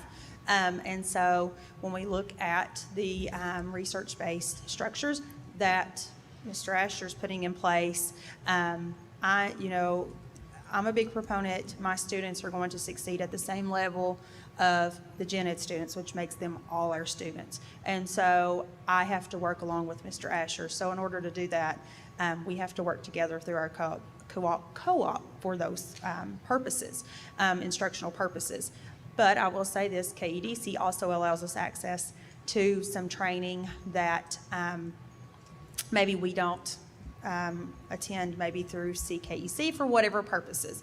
There's just different pieces to those instructional needs right now, and different co-ops are offering different things. Sometimes I go to GREC if that is what is needed, because they offer great trainings.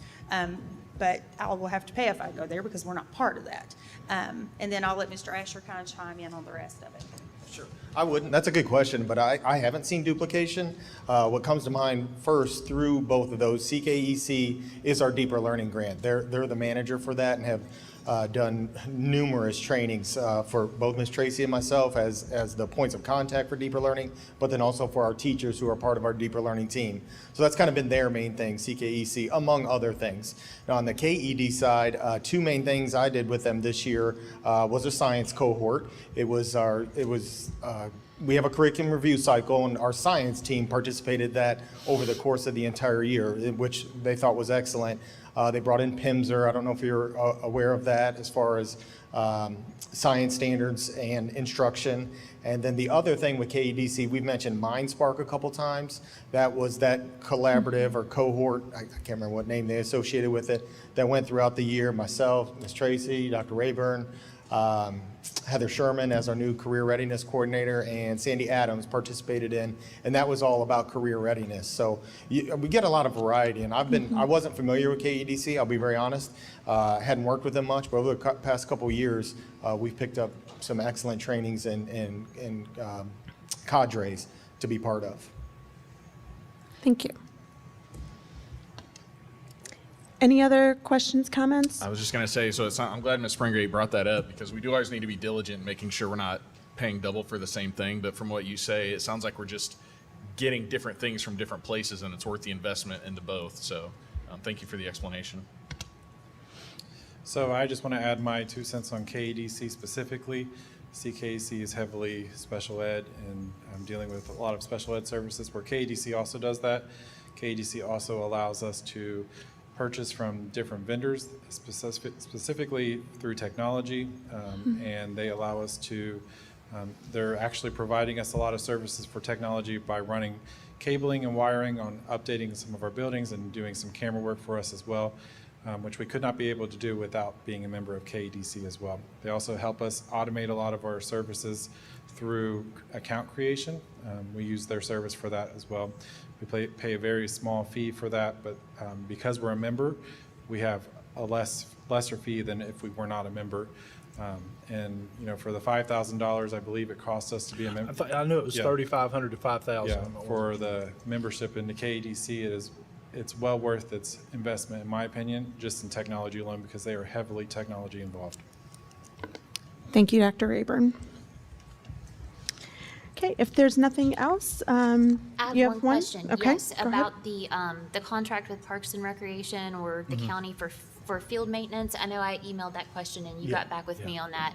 So what we're looking at tonight is the contract for the baseball field, softball field, cross-country course, swimming pool. But my question, and I know it said on there that the community stadium was handled separately. So I just wondered when we would expect a contract for community stadium for the football field and that piece of it. That is something that we'll have to discuss with Judge James Kay. I'm not exactly sure when he is planning on moving on that, but he has reached out and has expressed interest in going ahead and renewing that. But Okay. we haven't set up a date to do that. So it's not an annual contract that we have with community stadium. It's not something that's renewed every year. It's like longer than that. Miss Cooper may be able to answer that one a little better. Miss Longer. Cooper, do you know? Is Okay. it extended? Okay. I think that One more year? Judge Kay is possibly thinking of maybe a year to year right now. I'm not sure. I hate to speak for him, but I think that he is. Okay. But we wouldn't have that discussion for at least probably coming up on 9-12 months, right? Yeah. If that's, yeah, okay. Okay. Any other questions or comments on the consent agenda? All in favor? Aye. Aye. Any opposed? The motion passes 4-0. Moving on to our regular agenda, is there a motion for acceptance of the notification of personnel matters? So moved. Motion by Ms. McCowan, Second. second by Mr. Brickler. Any discussion? Hearing none, all those in favor? Aye. Aye. Any opposed? The motion passes 4-0. Is there a motion to accept notification of payment of bills? So moved. That's a motion by Ms. McCowan and a second by Mr. Brickler. Any discussion?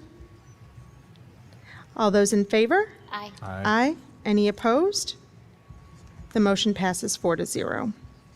Can I have a motion to approve the meeting minutes of the April 10th, 2023, April 12th, 2023, April 24th, 2023, and May 3rd, 2023 board meetings?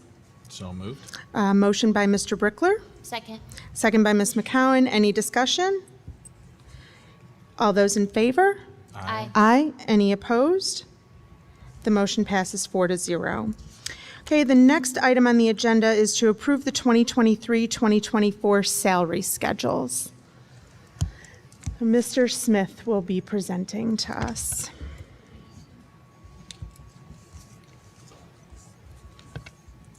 And I guess, do we need a motion to start the discussion? Great. I don't know. We can go ahead and make one. And specifically, I'll make a specific motion. I make a motion that we approve the agenda item attached, FY24 salary schedules, 5% certified, $1 increase classified, and then the certification additions. Second. Okay, that's a motion by Ms. Springate and a second by Ms. McCowan. All right, so that's the salary schedules for FY24 in a nutshell. 5% for the certified, $1 for the classified, along with the certification schedules that we discussed back on May 3rd. So I will answer any questions you guys have. I think the only thing that I wanted to revisit, and I think we had talked about maybe being able to do this separately from this salary schedule, was bringing ETC wages more in line with local daycare wages, looking at that as a separate item, knowing the troubles that we've had staffing ETC. And when we looked at that final page, they really weren't included in that sort of market assessment. Yes, we can absolutely do that. We can meet with Ms. Sullivan and Ms. Johnson and discuss what we need to do and bring a proposal back to the board. We can do that as soon as they're available to. Okay. If at all possible, we would like to bring it back by the 12th meeting, if at all possible. I think whatever timing obviously it needs to be done before the budget is approved the final budget would be approved in September. I don't know what the timing would be needed for the school year. I think it would help them recruitment wise if we could go ahead and Yeah. do that sooner than later. Yeah. And probably by June 12th. It should give us a little bit of time to You get good? together. Okay.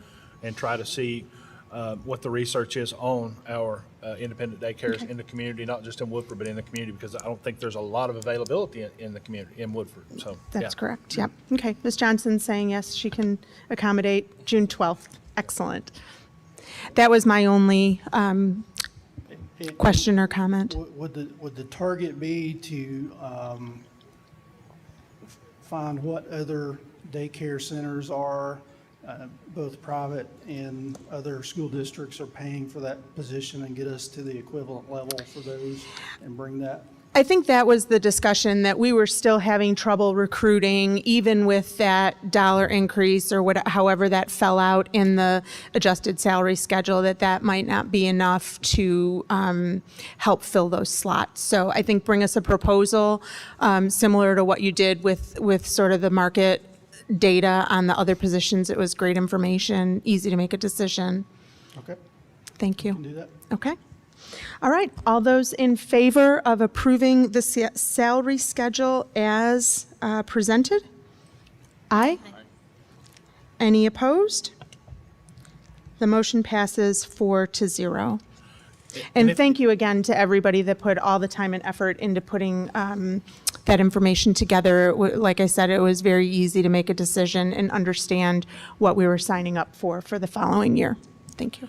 And if I could, I'd like to say that this is not it. This is a starting point.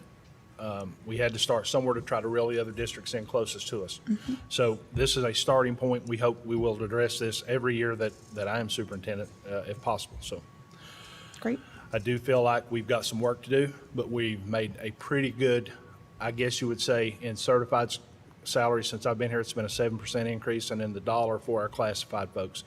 And that's, our classified folks are still off, way off. Well, our certified folks are off, obviously from Fayette, but we're working at it. Yep. Very good. Thank you.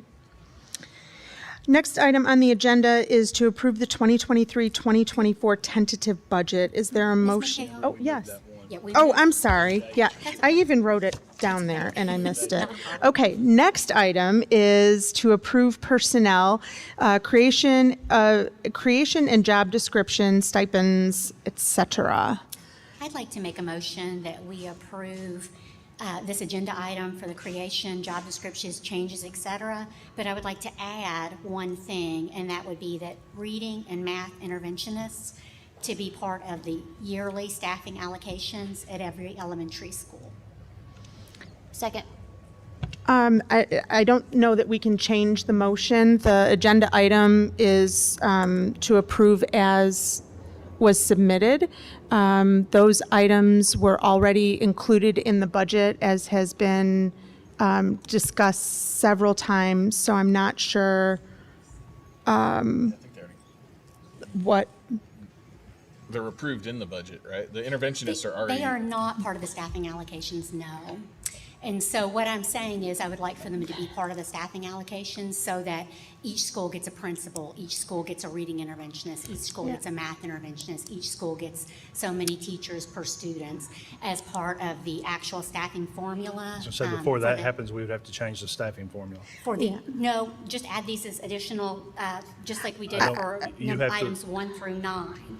You would just add those as additional for the staffing allocations. We already approved the positions, we just aren't giving the school the funding to cover those. And so what I'd like to see is that that be something that we do as a staffing allocation, just like a counselor. We do counselors instead of saying to the school, you've got to find the money to do this, or we cut your sub balance, or we cut from your this program or that program. What I'm saying is it would be just added in, just like the positions that are here.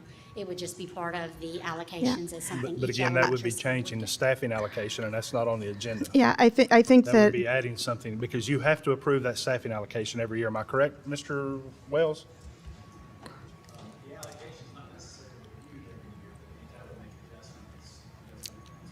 Yeah. But it has to be changed. Well, So I don't think it that's a does. separate. I think we can approve that as part of this. We're creating these positions. This was and not, having this these was as not funded. part of this agenda item. It was not put into this agenda item. I think that certainly maybe it can be added as a future agenda item, but it was not part of this agenda item. So I'm not sure how we can just go ahead. The board should not be telling the schools what they need to do. We should be presented with the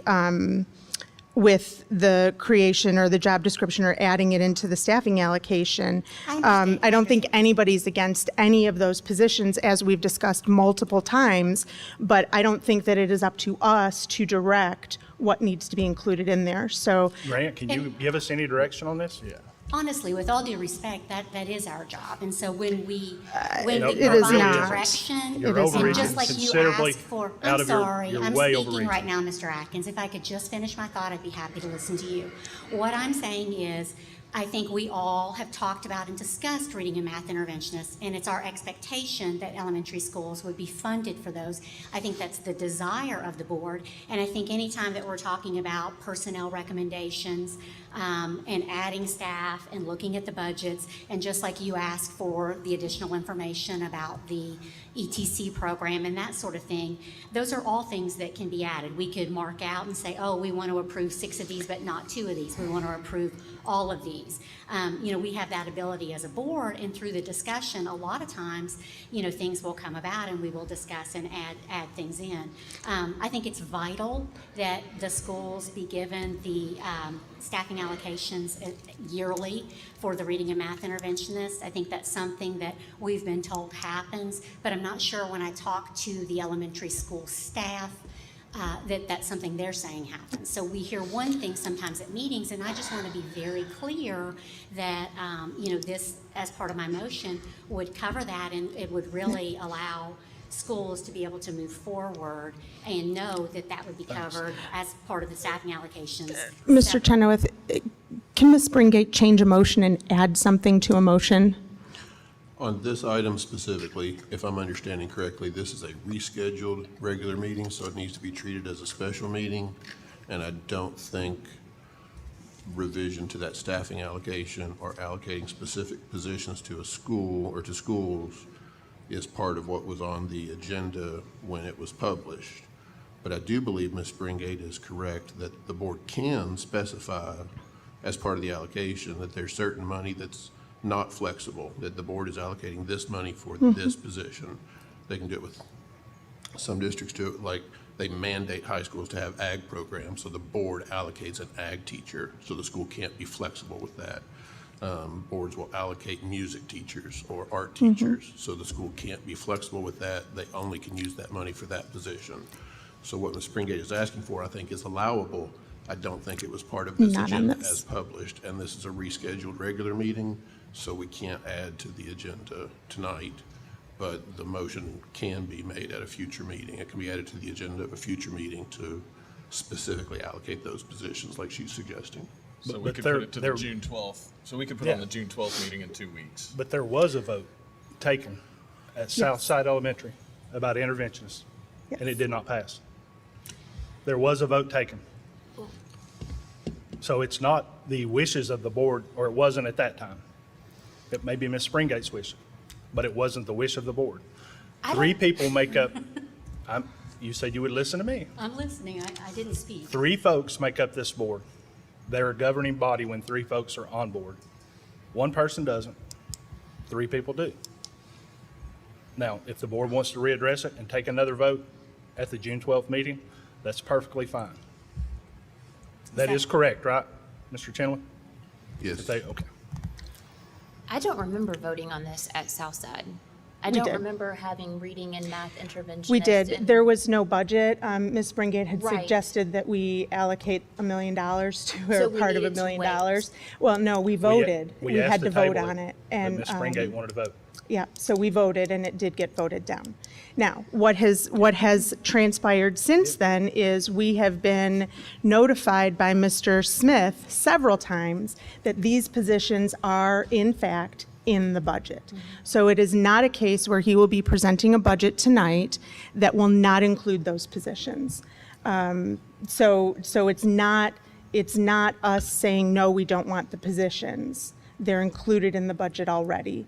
It was, again, specifically calling them out with an allocation of funds when we didn't even know what the funds would be needed for it. It is not a part of this agenda item.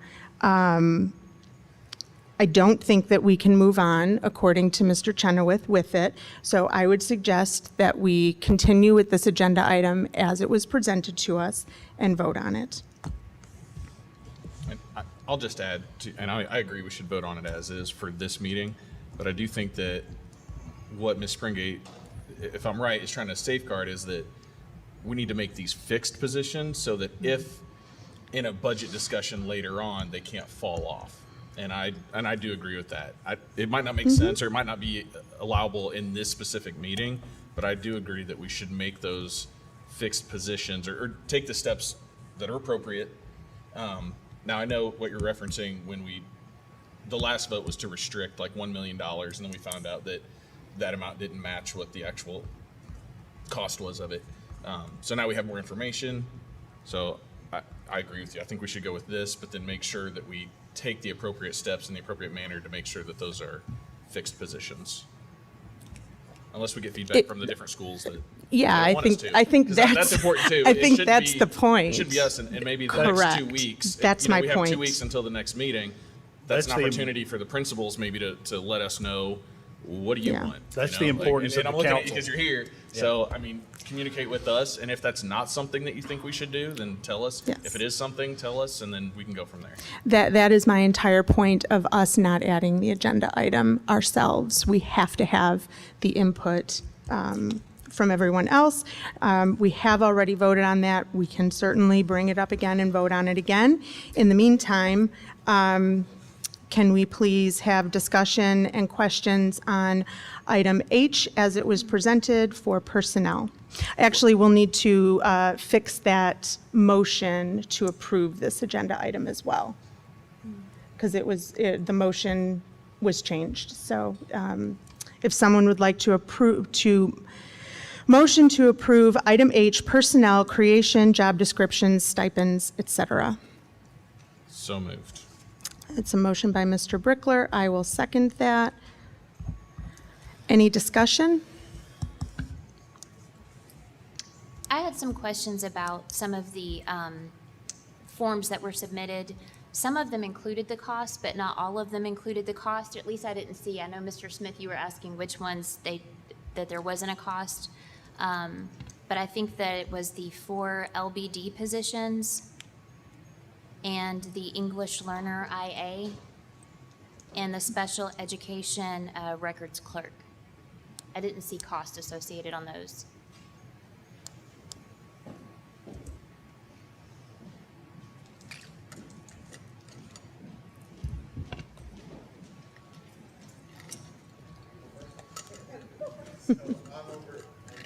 I'm over EL.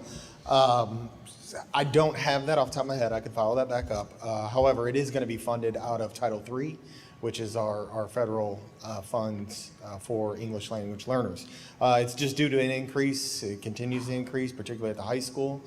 So our 2 largest caseloads of EL students, I should say, are at Simmons and the high school. And so each of them will not only have a full-time teacher, but also full-time IA. The other schools will all continue with their full-time teacher. But those caseloads at those 2 schools essentially double what the other schools have As I'm right saying, now. our data has shown that's Yeah. an area of concern for us. Yep. So, but again, it is not out of general fund. It'll come from Title III. And then just to follow up on that, I know you don't have an exact dollar amount, but what would be the total cost for these 9 creations, job descriptions, and changes? Mr. Atkins? Excuse me. Ask me again. Just the cost of these changes, additions, the total cost. I think that's what Ms. McCown just asked. She was asking for some specific positions, weren't, some of the positions had some costs associated, Yeah. but total like dollar amount for what you're asking is what Right, I'm like saying. Mr. Asher just said he didn't have that. I'm sorry. He didn't have that available right now. We'll have to get that to you. So. Well, and what he was talking about are by grant, so that wouldn't be included in total cost to general fund. Well, I mean, I don't know how much any of it would be. Right. Okay. So I guess what I'm interested in is just So- the cost, before we vote on saying, yes, we want to do all these changes. I think it'd be important to kind of have a ballpark of what the total cost might be. Sure. Let's let Ms. Francis Okay. finish, and then Mr. Wells does a pretty good job with wrapping that up with what the associated costs are with positions. As far as the LBD positions, that would be whatever your starting pay is for a teacher. Those positions are just teacher level positions unless they come to us with a number of years. I can't really speak to that, but it is just whatever's on our salary schedule for that. And what was your second question? Sorry. The records clerk? Yep. So I think that is, and I could be wrong, I should know because I interviewed a lot of people for that position. I think the starting out is at like $13.05 or something like that. And that would just depend on the years of experience. And I'll be honest, I do not know how many years of experience our current records clerk has. The reason for the requested increase in that is because when that position was put into place, there were like 300 students with a disability here in Woodford County in the special education department. And we are at 654, I think is what it is currently. And so over the years, that's a lot of records. It's a lot of pieces that we must maintain for compliance. And so it goes through that one person for that compliance piece. So those 5 positions would all be out of general fund? So those positions, some of those are paid out of my IDEA funding. Some of them come out of general fund, and we have maintenance of physical effort that's also required for us to meet from the general fund to match the special education. So it would just depend. I'm not sure. Yeah. Yeah. And that is like a hand in And then the hand. total is about $320,000, I think, for what's been requested. And that goes hand in hand with what we get reimbursed through our IDEA, is that we meet that maintenance of effort. Yeah, because every disability is given a certain dollar amount. And so the higher the severity of the disability, the more the dollar amount that we receive. So it just depends on the number of students we have and what that looks like. And these are needs-based as well. I mean, And these it's- are very needs-based. I also have a staffing formula.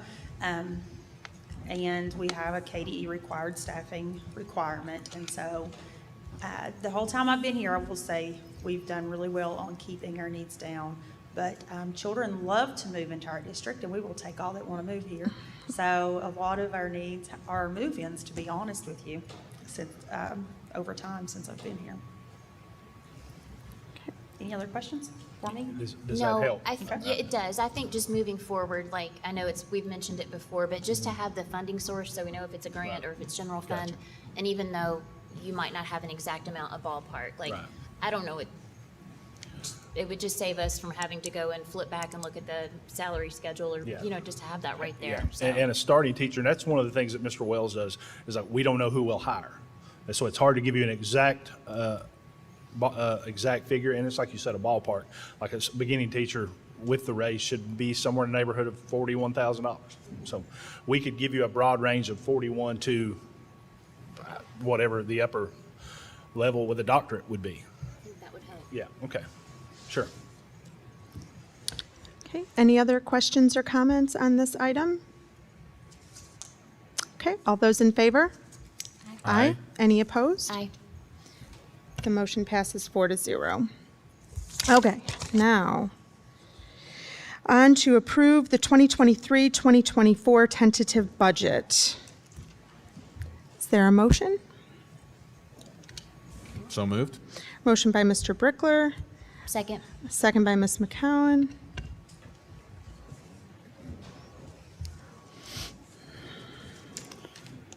All right, good evening.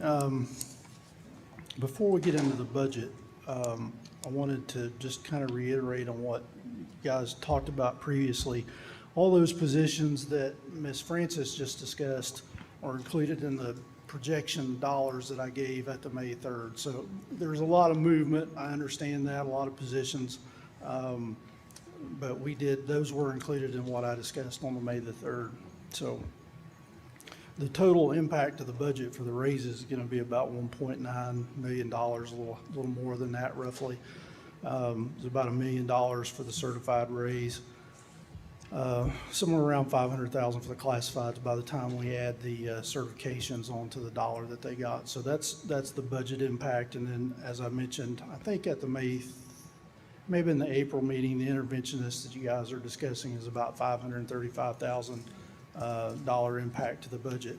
But those are included into these budget dollars that I'm getting ready to give you. All 5 of those positions were funded out of the general fund this year. I know there's been a lot of discussion about that, but they were funded this year out of the general fund, and they're in the general fund budget for FY24 for the same effect. So.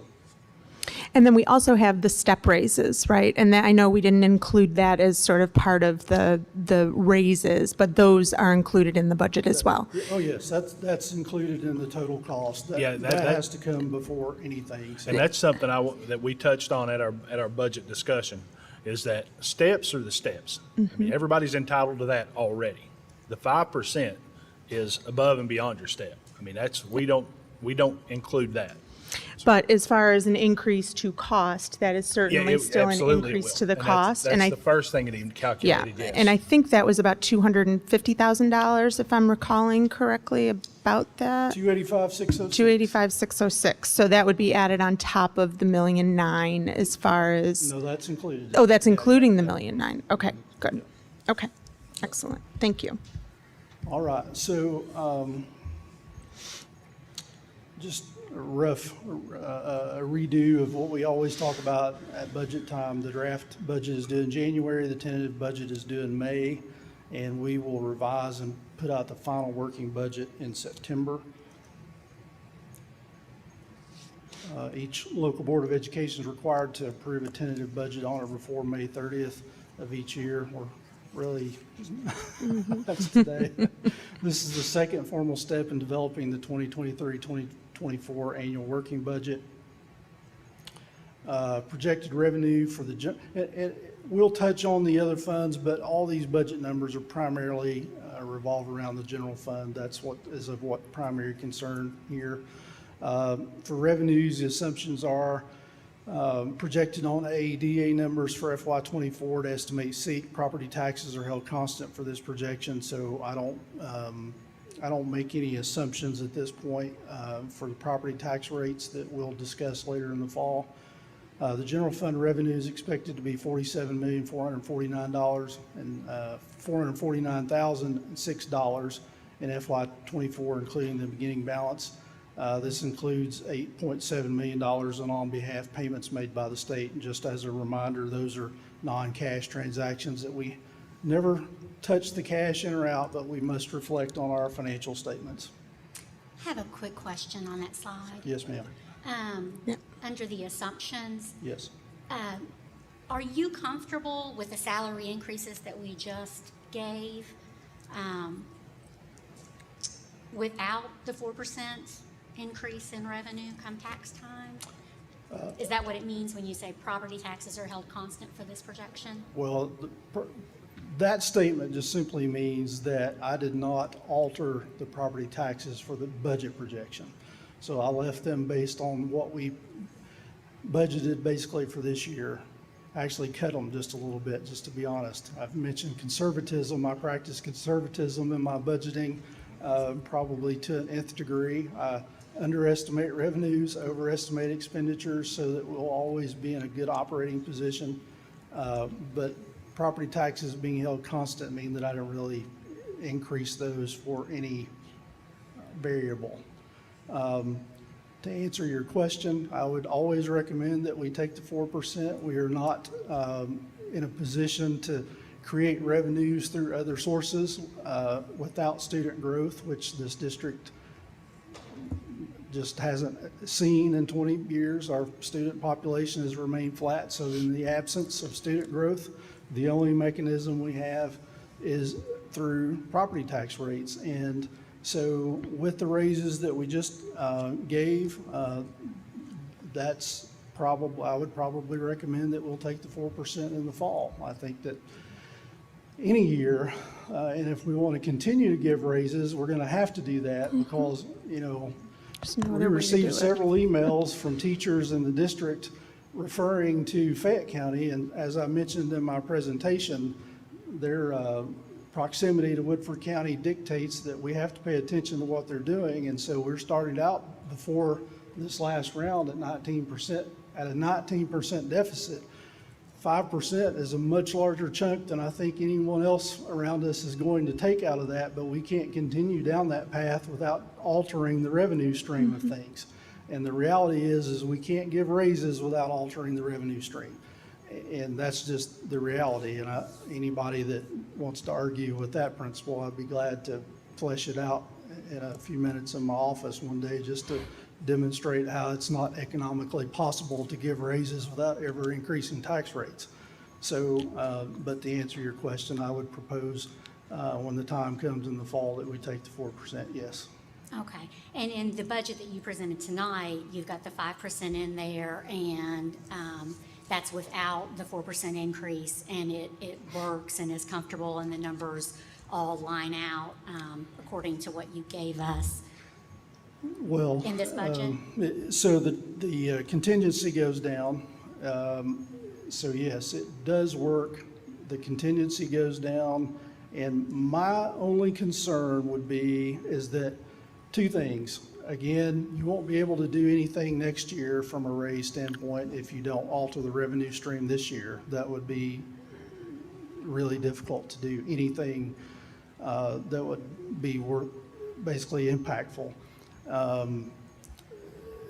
The other point that we cannot forget from a facility standpoint is that we have to count on the general fund to do any major facility repairs for the next few years until we regain some bonding capacity. So think about the windstorm that we're still dealing with. You know, we're going to have to pay over $1.5 million for repairs, and we'll get most of that back in a reimbursement from an insurance company, but we've got to be able to foot those kind of expenditures from a general fund standpoint. And so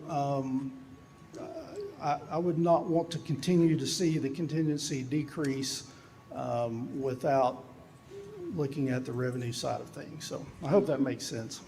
I am comfortable with the raises that we're doing. There is no reason to think that we would be able to continue to do those types of aggressive things that benefit our employees without altering the revenue side. And it's really as simple as that. So the next slide, we're going to talk about the projected revenue from the other funds. The food service fund, projected revenue of $3 million.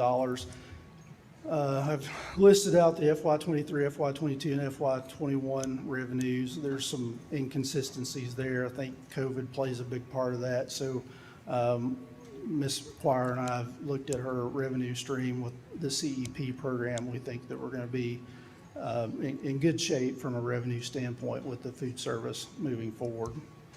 The after-school program fund revenue, $456,598. You can see those numbers are inconsistent as well. This being the first full year after COVID, I wanted to be conservative. I think that we'll do much better than that from a revenue standpoint, but I didn't want to over budget that without knowing for certain. And then the special revenue fund, those are the grants that we get from the state, federal, and local sources. Estimate $3.984 million. I was going to do The next slide is the expense projection. Sorry, Mr. Smith, we have a question. Can we go back to the food service one? Yep. One of the things that we've been trying to do with perks for staff and teachers is, all the different things that we've talked about in the past, like the 403B and things like that. So with food service, I know that we just got this grant that's going to provide free lunches to students. Would it be possible to offer free lunches to teachers and staff? I'm almost positive that is not allowed through the funding structure through the Department of Ed for food service. Okay. We can investigate that, and I'm almost certain we've discussed that previously, Ms. Quire and I, at another meeting. I'm almost certain the funding, one of the constraints is it has to be for the children, it has to be on premise, so I don't think they will allow us to feed employees. For free? Yeah, at any kind of discount like that. We can check on that to make sure. Yeah, or see what's the biggest discount that we can give them, like without breaking any rules. We can check on that. Okay. I'm just trying to think of other types of yeah, incentives and things that we can do to help their cost, because if they, don't have to bring their lunch every day, or they don't have to, pay the costs that they do now. So. Absolutely. Okay. And as I said, I think we've discussed that before. I'm not sure there's much we can do there, but we'll check. Okay, thank you. Yep.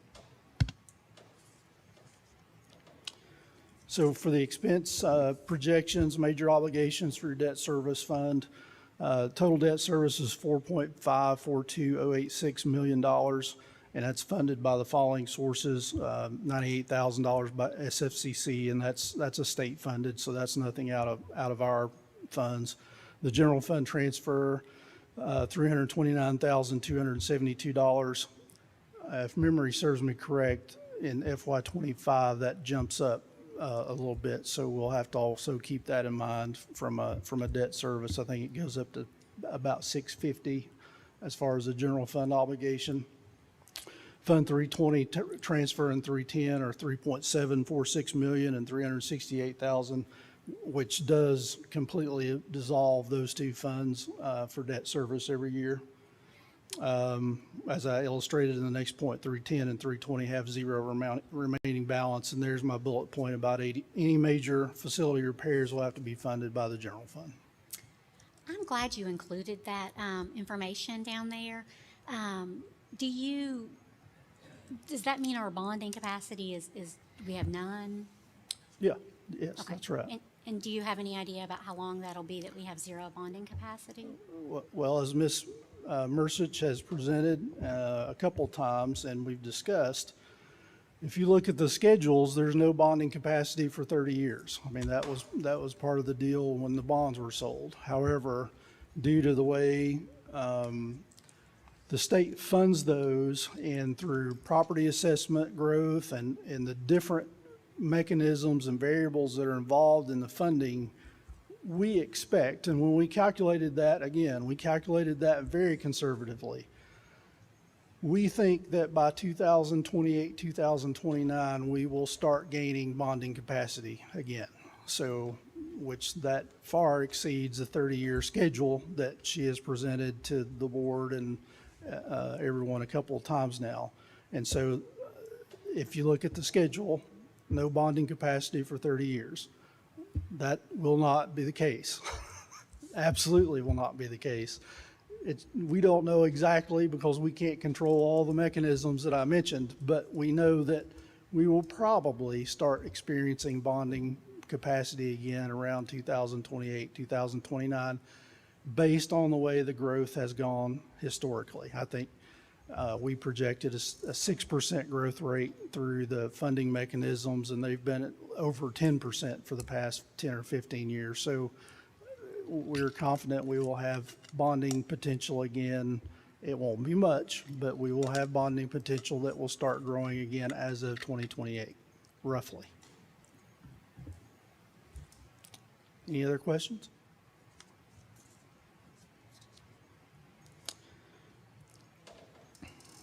Okay, so the personnel expense, an overall increase of 5% for all contracted certified staff and $1 increase for all contracted classified staff, along with the certifications and positional changes, was used to estimate a total increase of $1,955,151 and is reflected in the tentative budget. Personnel costs represent approximately 75% of the projected general fund expense in the tentative budget. And I think that comment right there supports your statement earlier of you can't just continue to give raises when the most significant cost that we have is the personnel costs. So you have to find funding sources for that because you can't cut your way into that. So that's correct. Lastly, talking about the contingency, Katie defines the total budget as the budgeted revenues and expenditures in the general and the food service funds, excluding the contingency amount. The budgeted reserve and the tentative budget has been determined accordingly. This tentative budget contains a projected reserve of $4.592621 million of the total budget. The board must include a minimum reserve contingency of at least 2% of the total budget for the general and food service funds. The current contingency is approximately 10% of the total budget. And that's the last slide I have. And how much was the decrease in the contingency year over year? About $1 million. $1 million. I think it was 5.5 last year. Okay. Yep. I do have a couple of questions. I don't know if anybody else has some that they'd like to go first. Go ahead. Okay. I just made a little chart like I did last year when we had budget discussions, so you can feel free to look at the 221-page document, or this is just the numbers. I just talked about figures. Just a summary so that we could all easily be able to view that. My first question has to do with the decline in the fund balance. Can you just talk about that a little bit?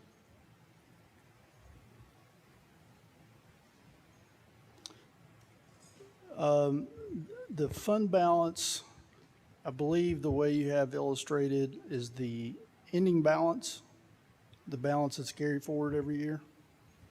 Yes, yes. Yeah. And I just took it directly from the documents that you gave us, yes. Yeah, I can't speak to what happened prior to last year, but I think the raises, not the raise, I'm sorry, just the change at like the 9.3 million, I think that housed some of that $2 million surplus that we talked about several times throughout the year that went to defease the debt and some other things. And so it's decreased because of some of that. Yeah, so I guess we started the year with a $2 million surplus, and then we did the bond defeasance where we were supposed to get $2 million reimbursed, but we only got about half of that back. And then it looks like next year's budget, you're projecting it down by $3 million. What does that do to? Well, just the different variables. Obviously, the year's not closed, so these are estimates. So I'm just estimating what the ending balance is going to be for this year.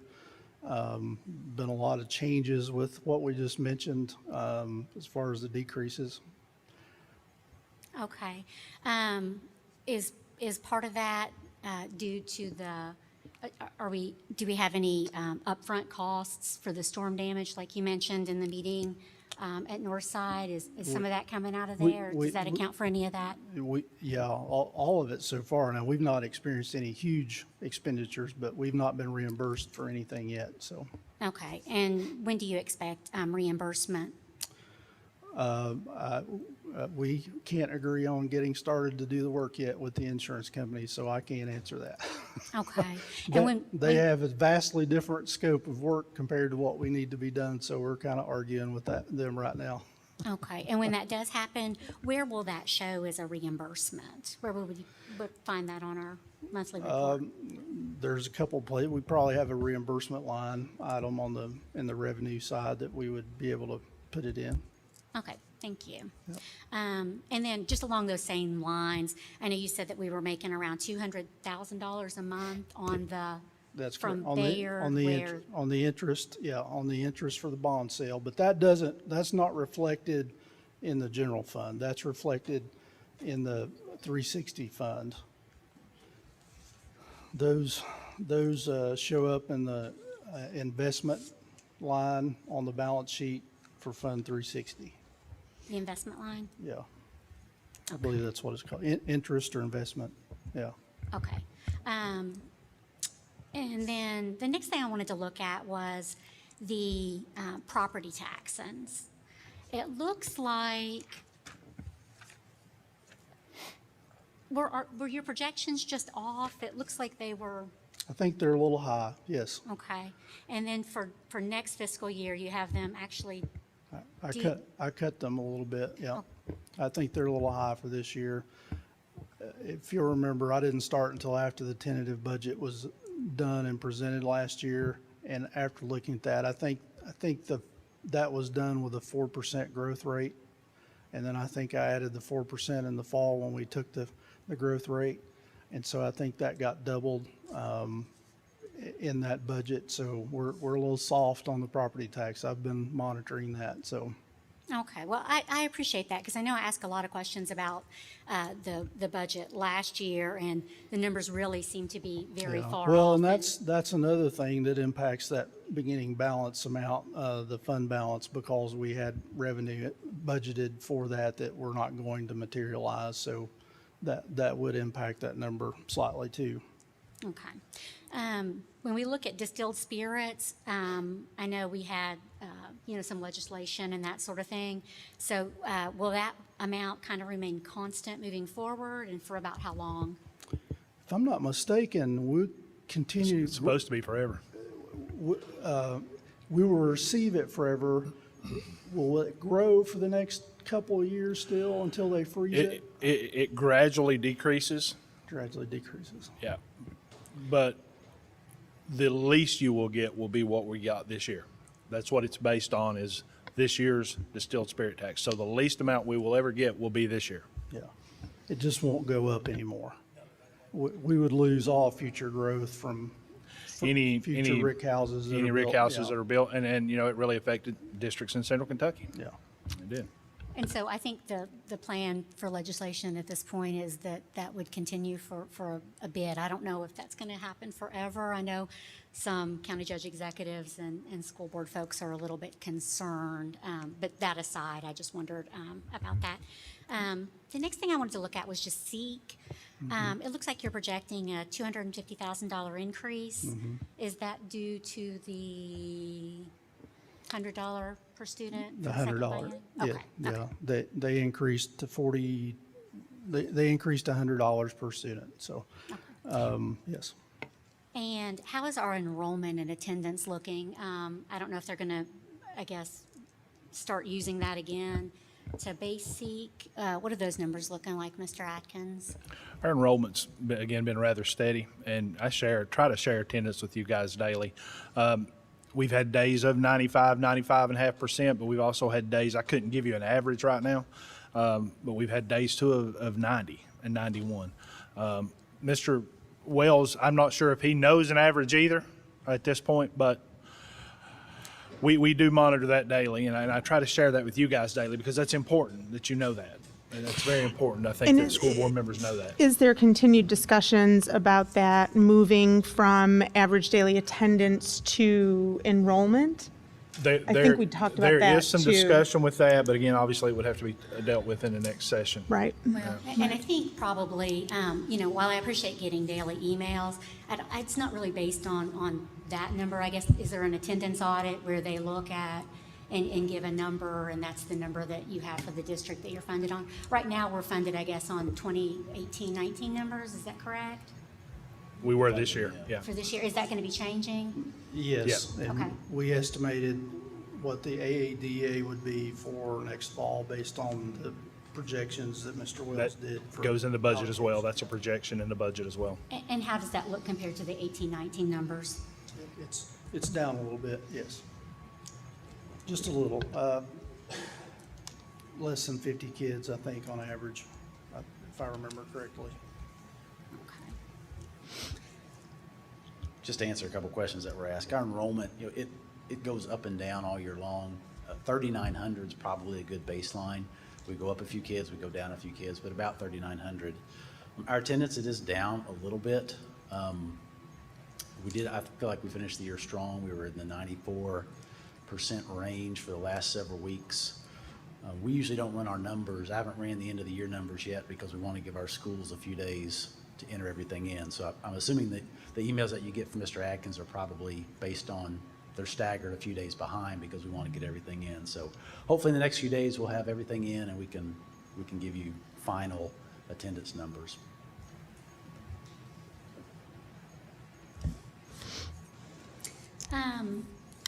And then I just had a question. What are we projecting our revenue for the end of the year? I know we've talked about that a few times, but we're now at the end of the year. I guess we only have, a month away from closing out the fiscal year. Can you kind of give an estimate there? Well, that's the very first number on your page, the $6.381 million.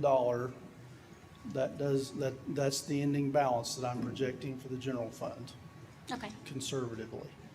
I think it will be higher than that, but it should be really close to $6.3 million. Okay. I appreciate that. And then I had a couple questions. Does anybody have any questions about the revenue before I flip over? Keep going. I just had a couple questions on the expense side. Okay. So you're projecting as the 6.3 for the beginning fund balance, and the contingency projecting for 4.6 million, around 4.6. Where is that remaining $1.7 million?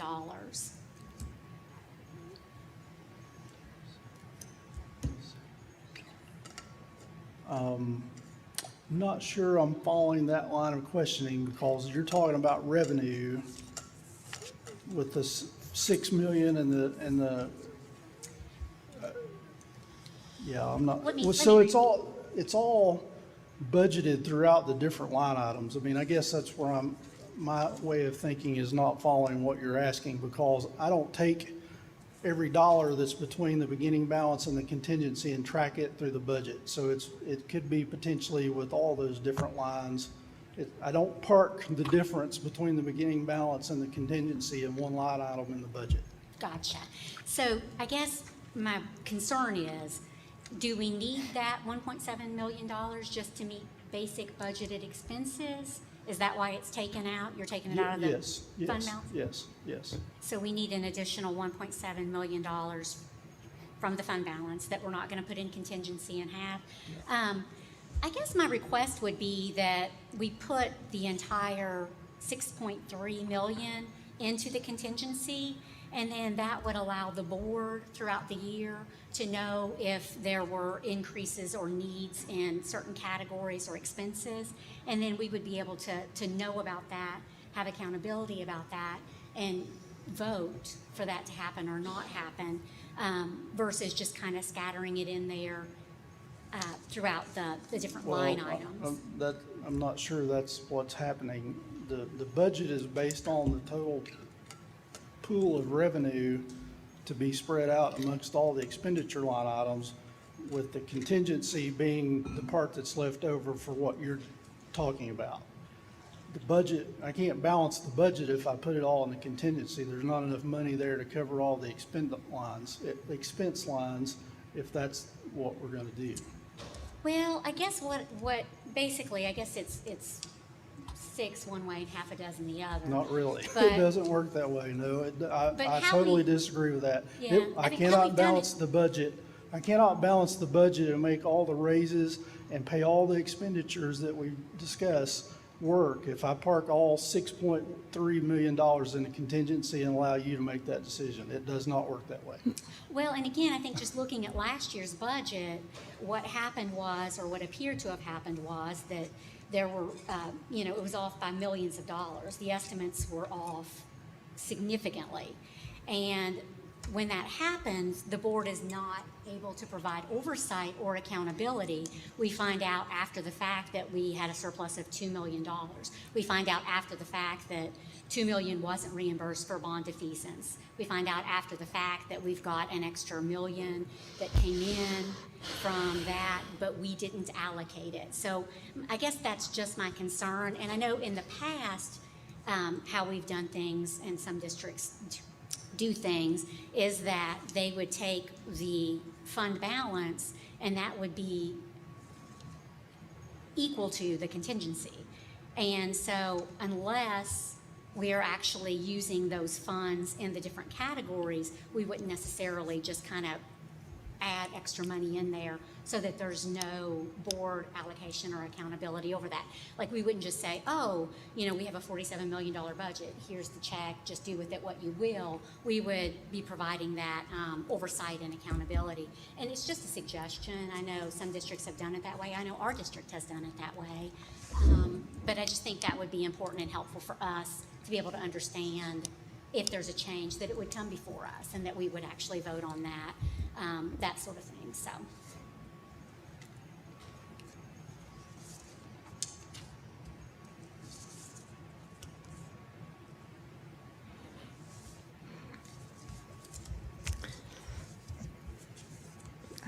I don't know what to say. I think we still have a motion to approve, right? Yeah.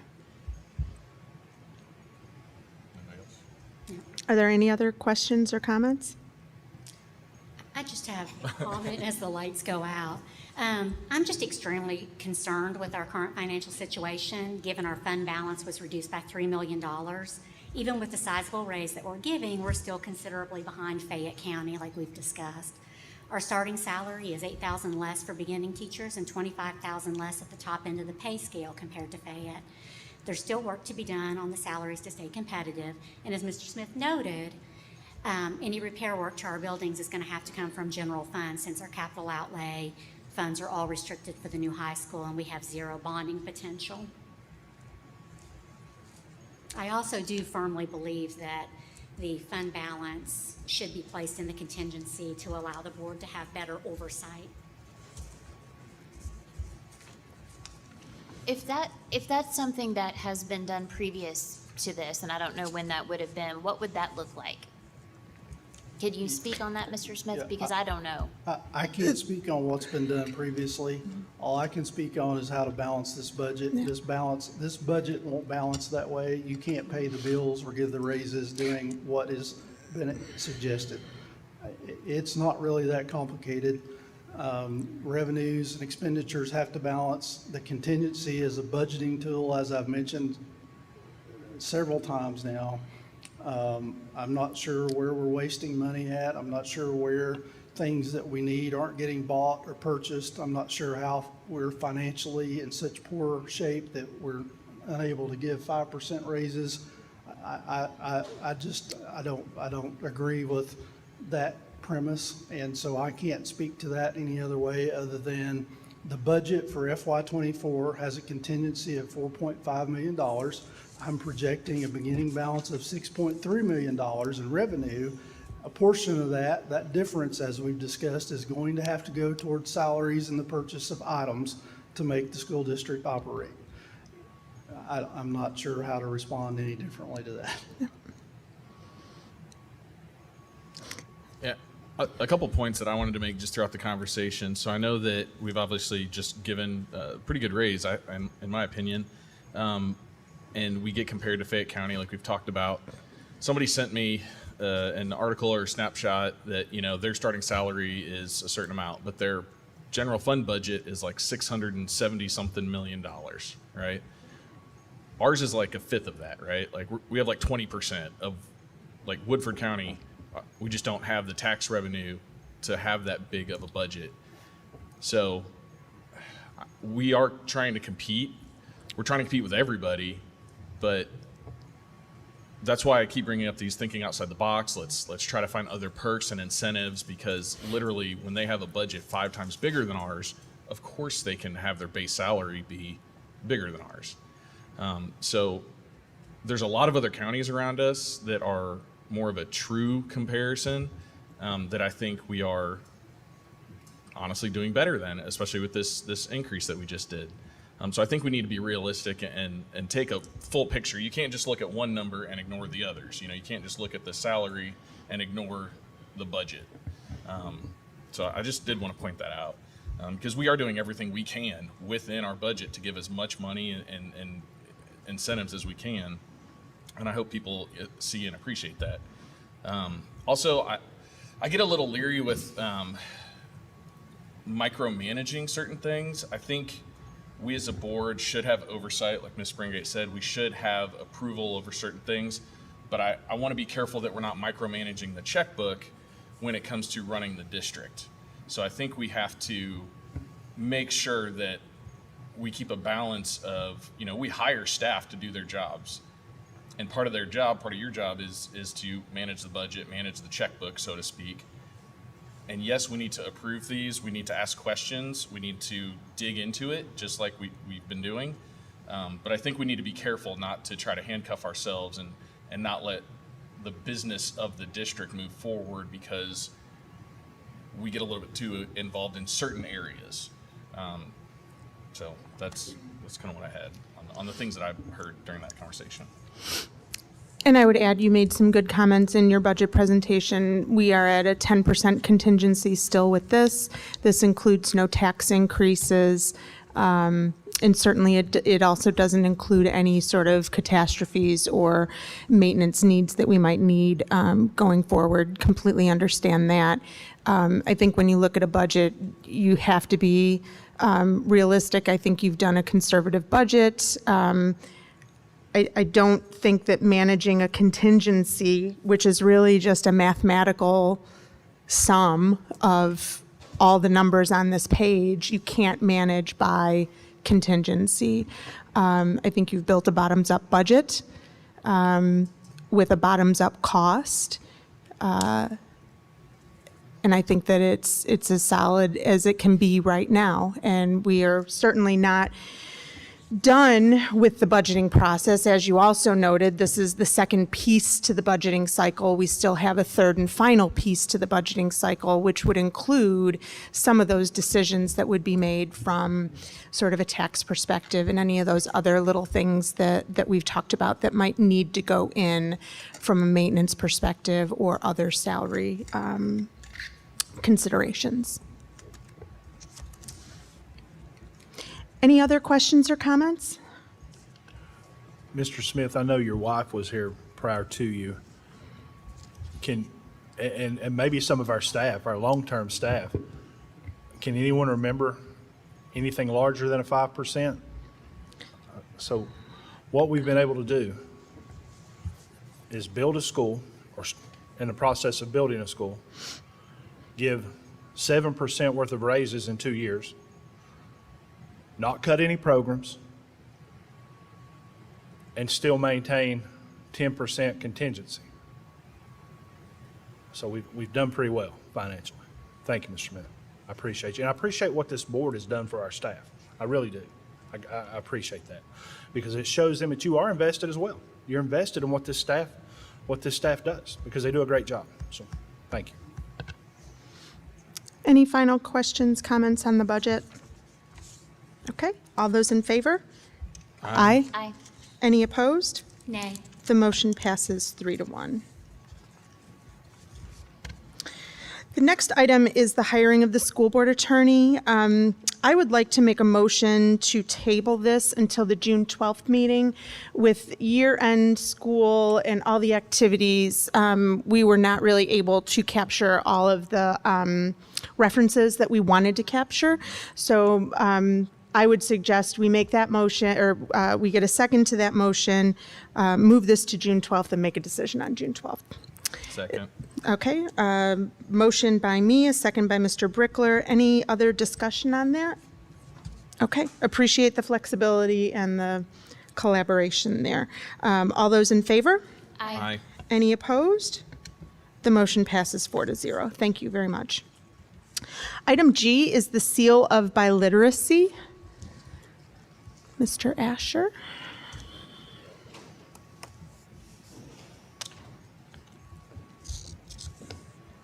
One moment, I have this. There it is. So what this is, I'm bringing it to you all because per board policy, I think I had put that on the agenda item piece. I'm sorry?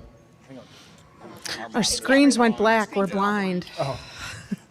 It's an award given by a school district in recognition of students, thank you, Dr. Rayburn, in recognition of students who have studied and attained proficiency in 2 or more languages by high school graduation. Our vision is to help students recognize the value of their academic success and see the tangible benefits of being bilingual. So Sarah Rawl, who is our EL teacher at the middle school and also serves as the team lead for our EL department, brought this to my attention. This is a KDE program. We've worked with Fayette County, who has done this for several years to kind of give us the outline on how to do this. So all students are eligible for the seal, and again, that would be awarded senior year at graduation. Criteria includes biliteracy in 2 languages, English and any other world language. And there are different ways and methods that the world language proficiency must be demonstrated. So it can work both for an EL student who comes here with native language in Spanish, let's say, and shows proficiency in English, or it could be a native English speaker who then shows proficiency in Spanish or German or Chinese, what have you. It could be independent, meaning that if a student has a background in a given language and wants to pursue this without even taking coursework, they too could be recognized if they demonstrate the appropriate proficiency. And there are specific exams that they would have to take, but there's also other methods. You can see that we obviously offer the AP English as well as the AP Spanish, that they could demonstrate on that exam. So it is minimal cost. The cost of these assessments is minimal. It would come from the curriculum instruction budget. Also would just be I believe that they would do chords or some recognition. So very minimal in that regard. But just ask for your approval because, if you would scroll up just a little bit. There's language in our graduation policy. There it is. The board may authorize different diploma programs. So that's why I'm bringing it for board approval, just so we have official approval and recognition of this. Any questions? Any questions, comments? No, that's a wonderful idea. Thank you for being Yeah, proactive. Yeah. Credit would go to Ms. Rawl, as I said, who has, and I added note, also went to the high school site base just to make sure they're on board. And again, all in favor, and now bringing it to your level. Excellent. Say again? We are pursuing that. We are pursuing that, yes. So that is on the list. I believe it does, but I still got to get some clarification on like proficiency of that or demonstrating proficiency. Good question. Cool. All right, all those in. He said ASL, American Sign Language, if your mic wasn't on. Is there a motion to approve the seal of biliteracy? Motion by Ms. Springate. Second? Second by Ms. McCowan. Any other questions or comments? All those in favor? Aye. Any opposed? The motion passes 4-0. Item I is to approve the first reading of policy 03.222, holidays and vacation. Is there a motion to approve that? So moved. Motion by Mr. Brickler, Second? second by Ms. McCowan. Who's going to read it for us? Mr. Wells, I think. The first reading of policy 03.222, holidays and vacation.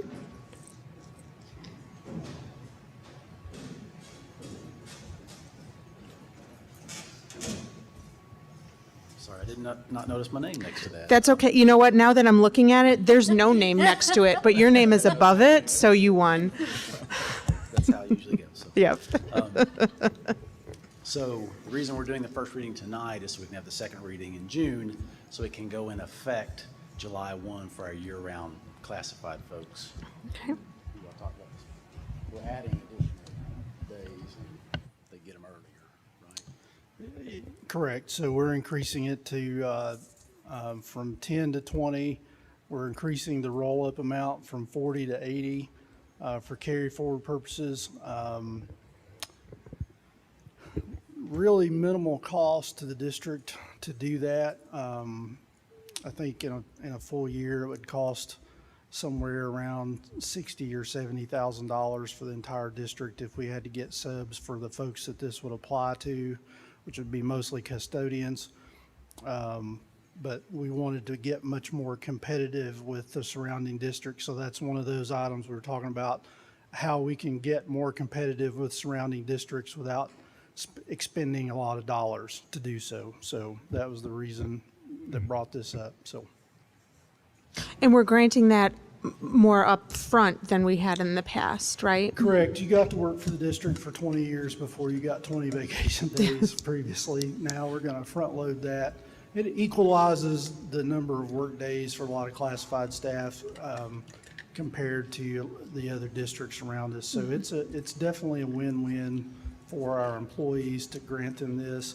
We'll still maintain, you have to be employed with the district for 6 months before you're eligible, and all those kind of controls around it so that we can maintain some sense of control around not hiring someone, they take all their vacation time and then leave us, that sort of stuff. So but that's basically it, yeah.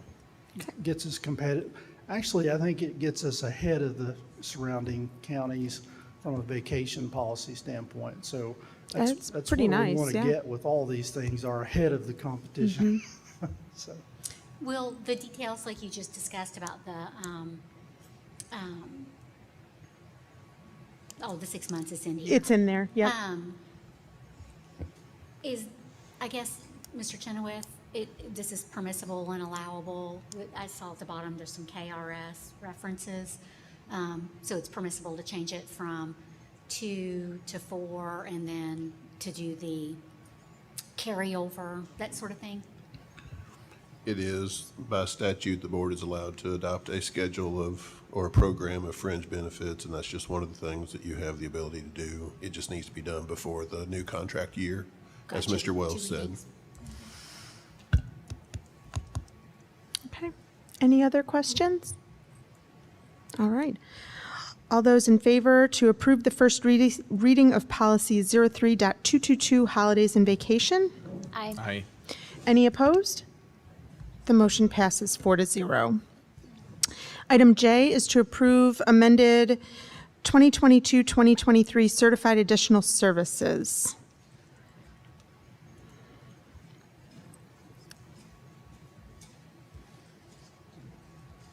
Is there a motion to approve? So moved. Motion by Mr. Brickler, Second? second by Ms. McCowan. So there's just one line that I needed to add to the 2022-2023 salary schedule, and it's at the bottom of the page, the cooperating and supervising teacher payments. The district gets reimbursed by either the state or universities for teachers that participate in this program. And so I just want everything that we pay teachers to be reflected on the board-approved salary schedule, and this had not been, and so I just wanted to get it added on there, and it'll be on all the salary schedules moving forward. So. Okay. Any questions or comments on that? I don't think so. All those in favor? Aye. Aye. Any opposed? The motion passes 4-0. Item K is the superintendent's evaluation. We did have to cancel the 5 p.m. special, which was the evaluation. So I would propose that we table item K until the June 12th meeting as well. Is everyone available to meet at 5 p.m. on the 12th? Yes.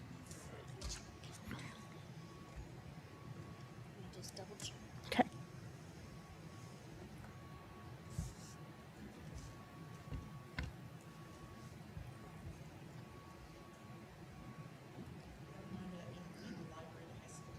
Sorry? High school library, okay. From Safe Harbor. Oh, that's right, yes, yes. At the high school library, okay. Well, that works out well. Okay, thank you. Is that good for you? Yes. Okay, so 5 p.m. at June 12th, we will have a special meeting to do the superintendent's evaluation. So then I move that we table item K to the regular agenda of the June 12th board meeting. Is there a second? Second by, motion by me, a second by Ms. McCowan. Any other discussion? All those in favor? Oh, Aye. aye. Any opposed? Okay, the motion passes 4-0. Did you have something, Grant? Okay. You are? Okay, good. We didn't, I'm sorry. We should have asked you. I'm so sorry. Okay, so then our next item is the treasurer's report. Can we have a motion to approve the April financial report? So moved. Motion by Mr. Brickler, Second. second by Ms. McCowan. All right, so if you will refer to the balance sheet document that's provided, I'll run through the fund balances real quickly and answer any questions you have. So the fund balances as of the end of April for the general fund is $15,741,322. If you want to, can I control this? Yeah. Okay.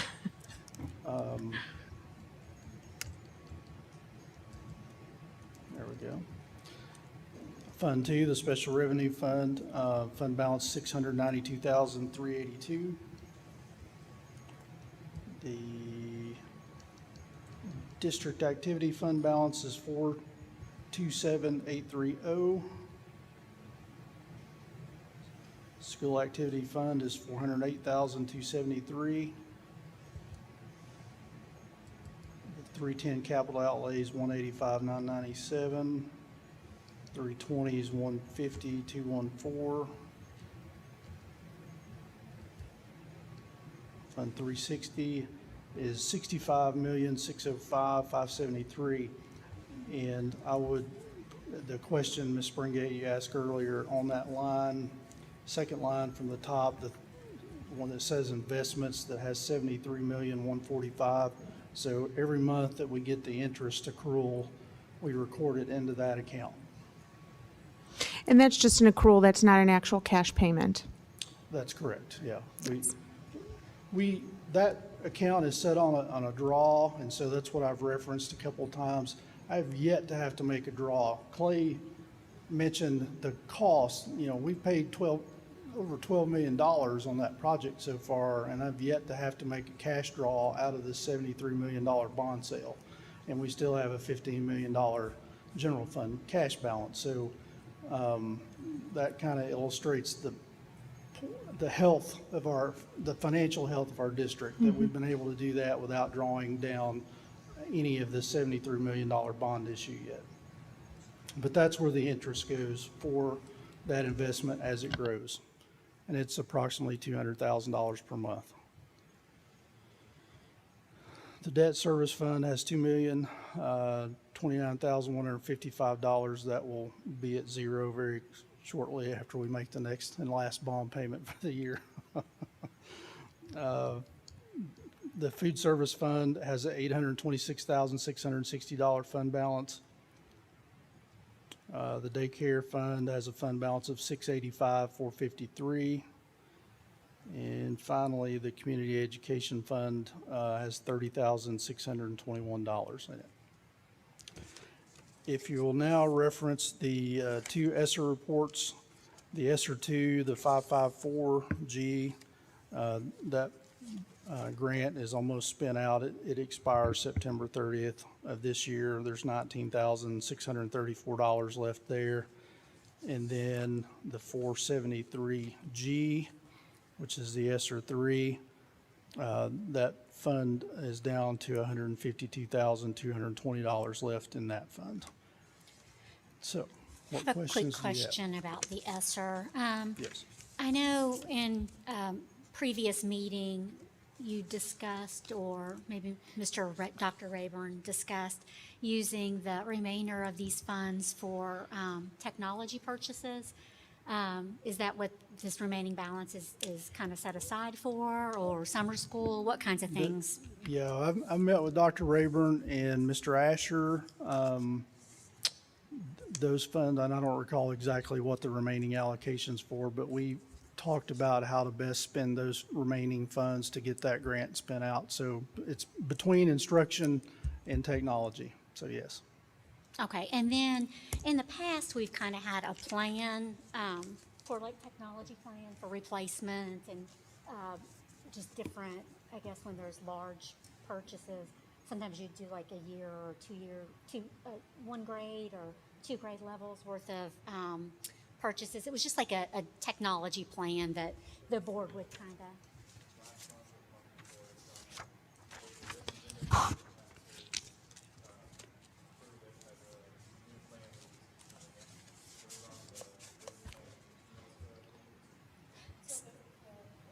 The question, I think, was a question about a technology roadmap over the next year or so.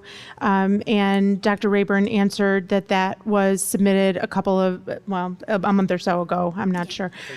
Last month. And what I'm interested in is more of kind of a long-term plan, because we, as a district, started with the technology program really early, comparison-wise, in the state, and that's one of the things that really helped us when COVID hit, was that we'd already had one-to-one devices at the high school, and really at the middle school, I think down to grade 6.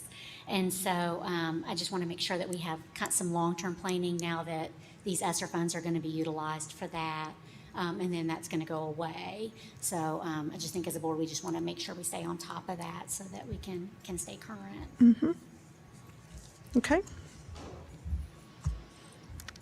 Any other questions? Okay. All those in favor? Aye. Aye. Aye. Any opposed? Nay. The motion passes 3-1. Thank you, Mr. Smith. Any other board member communications that we need to be aware of? I had one, I think, just one. So over the last month, since our last meeting, I think probably most all of us got some communication around the consent and notification email that went out to families regarding Senate Bill 150 and health and mental health services to students.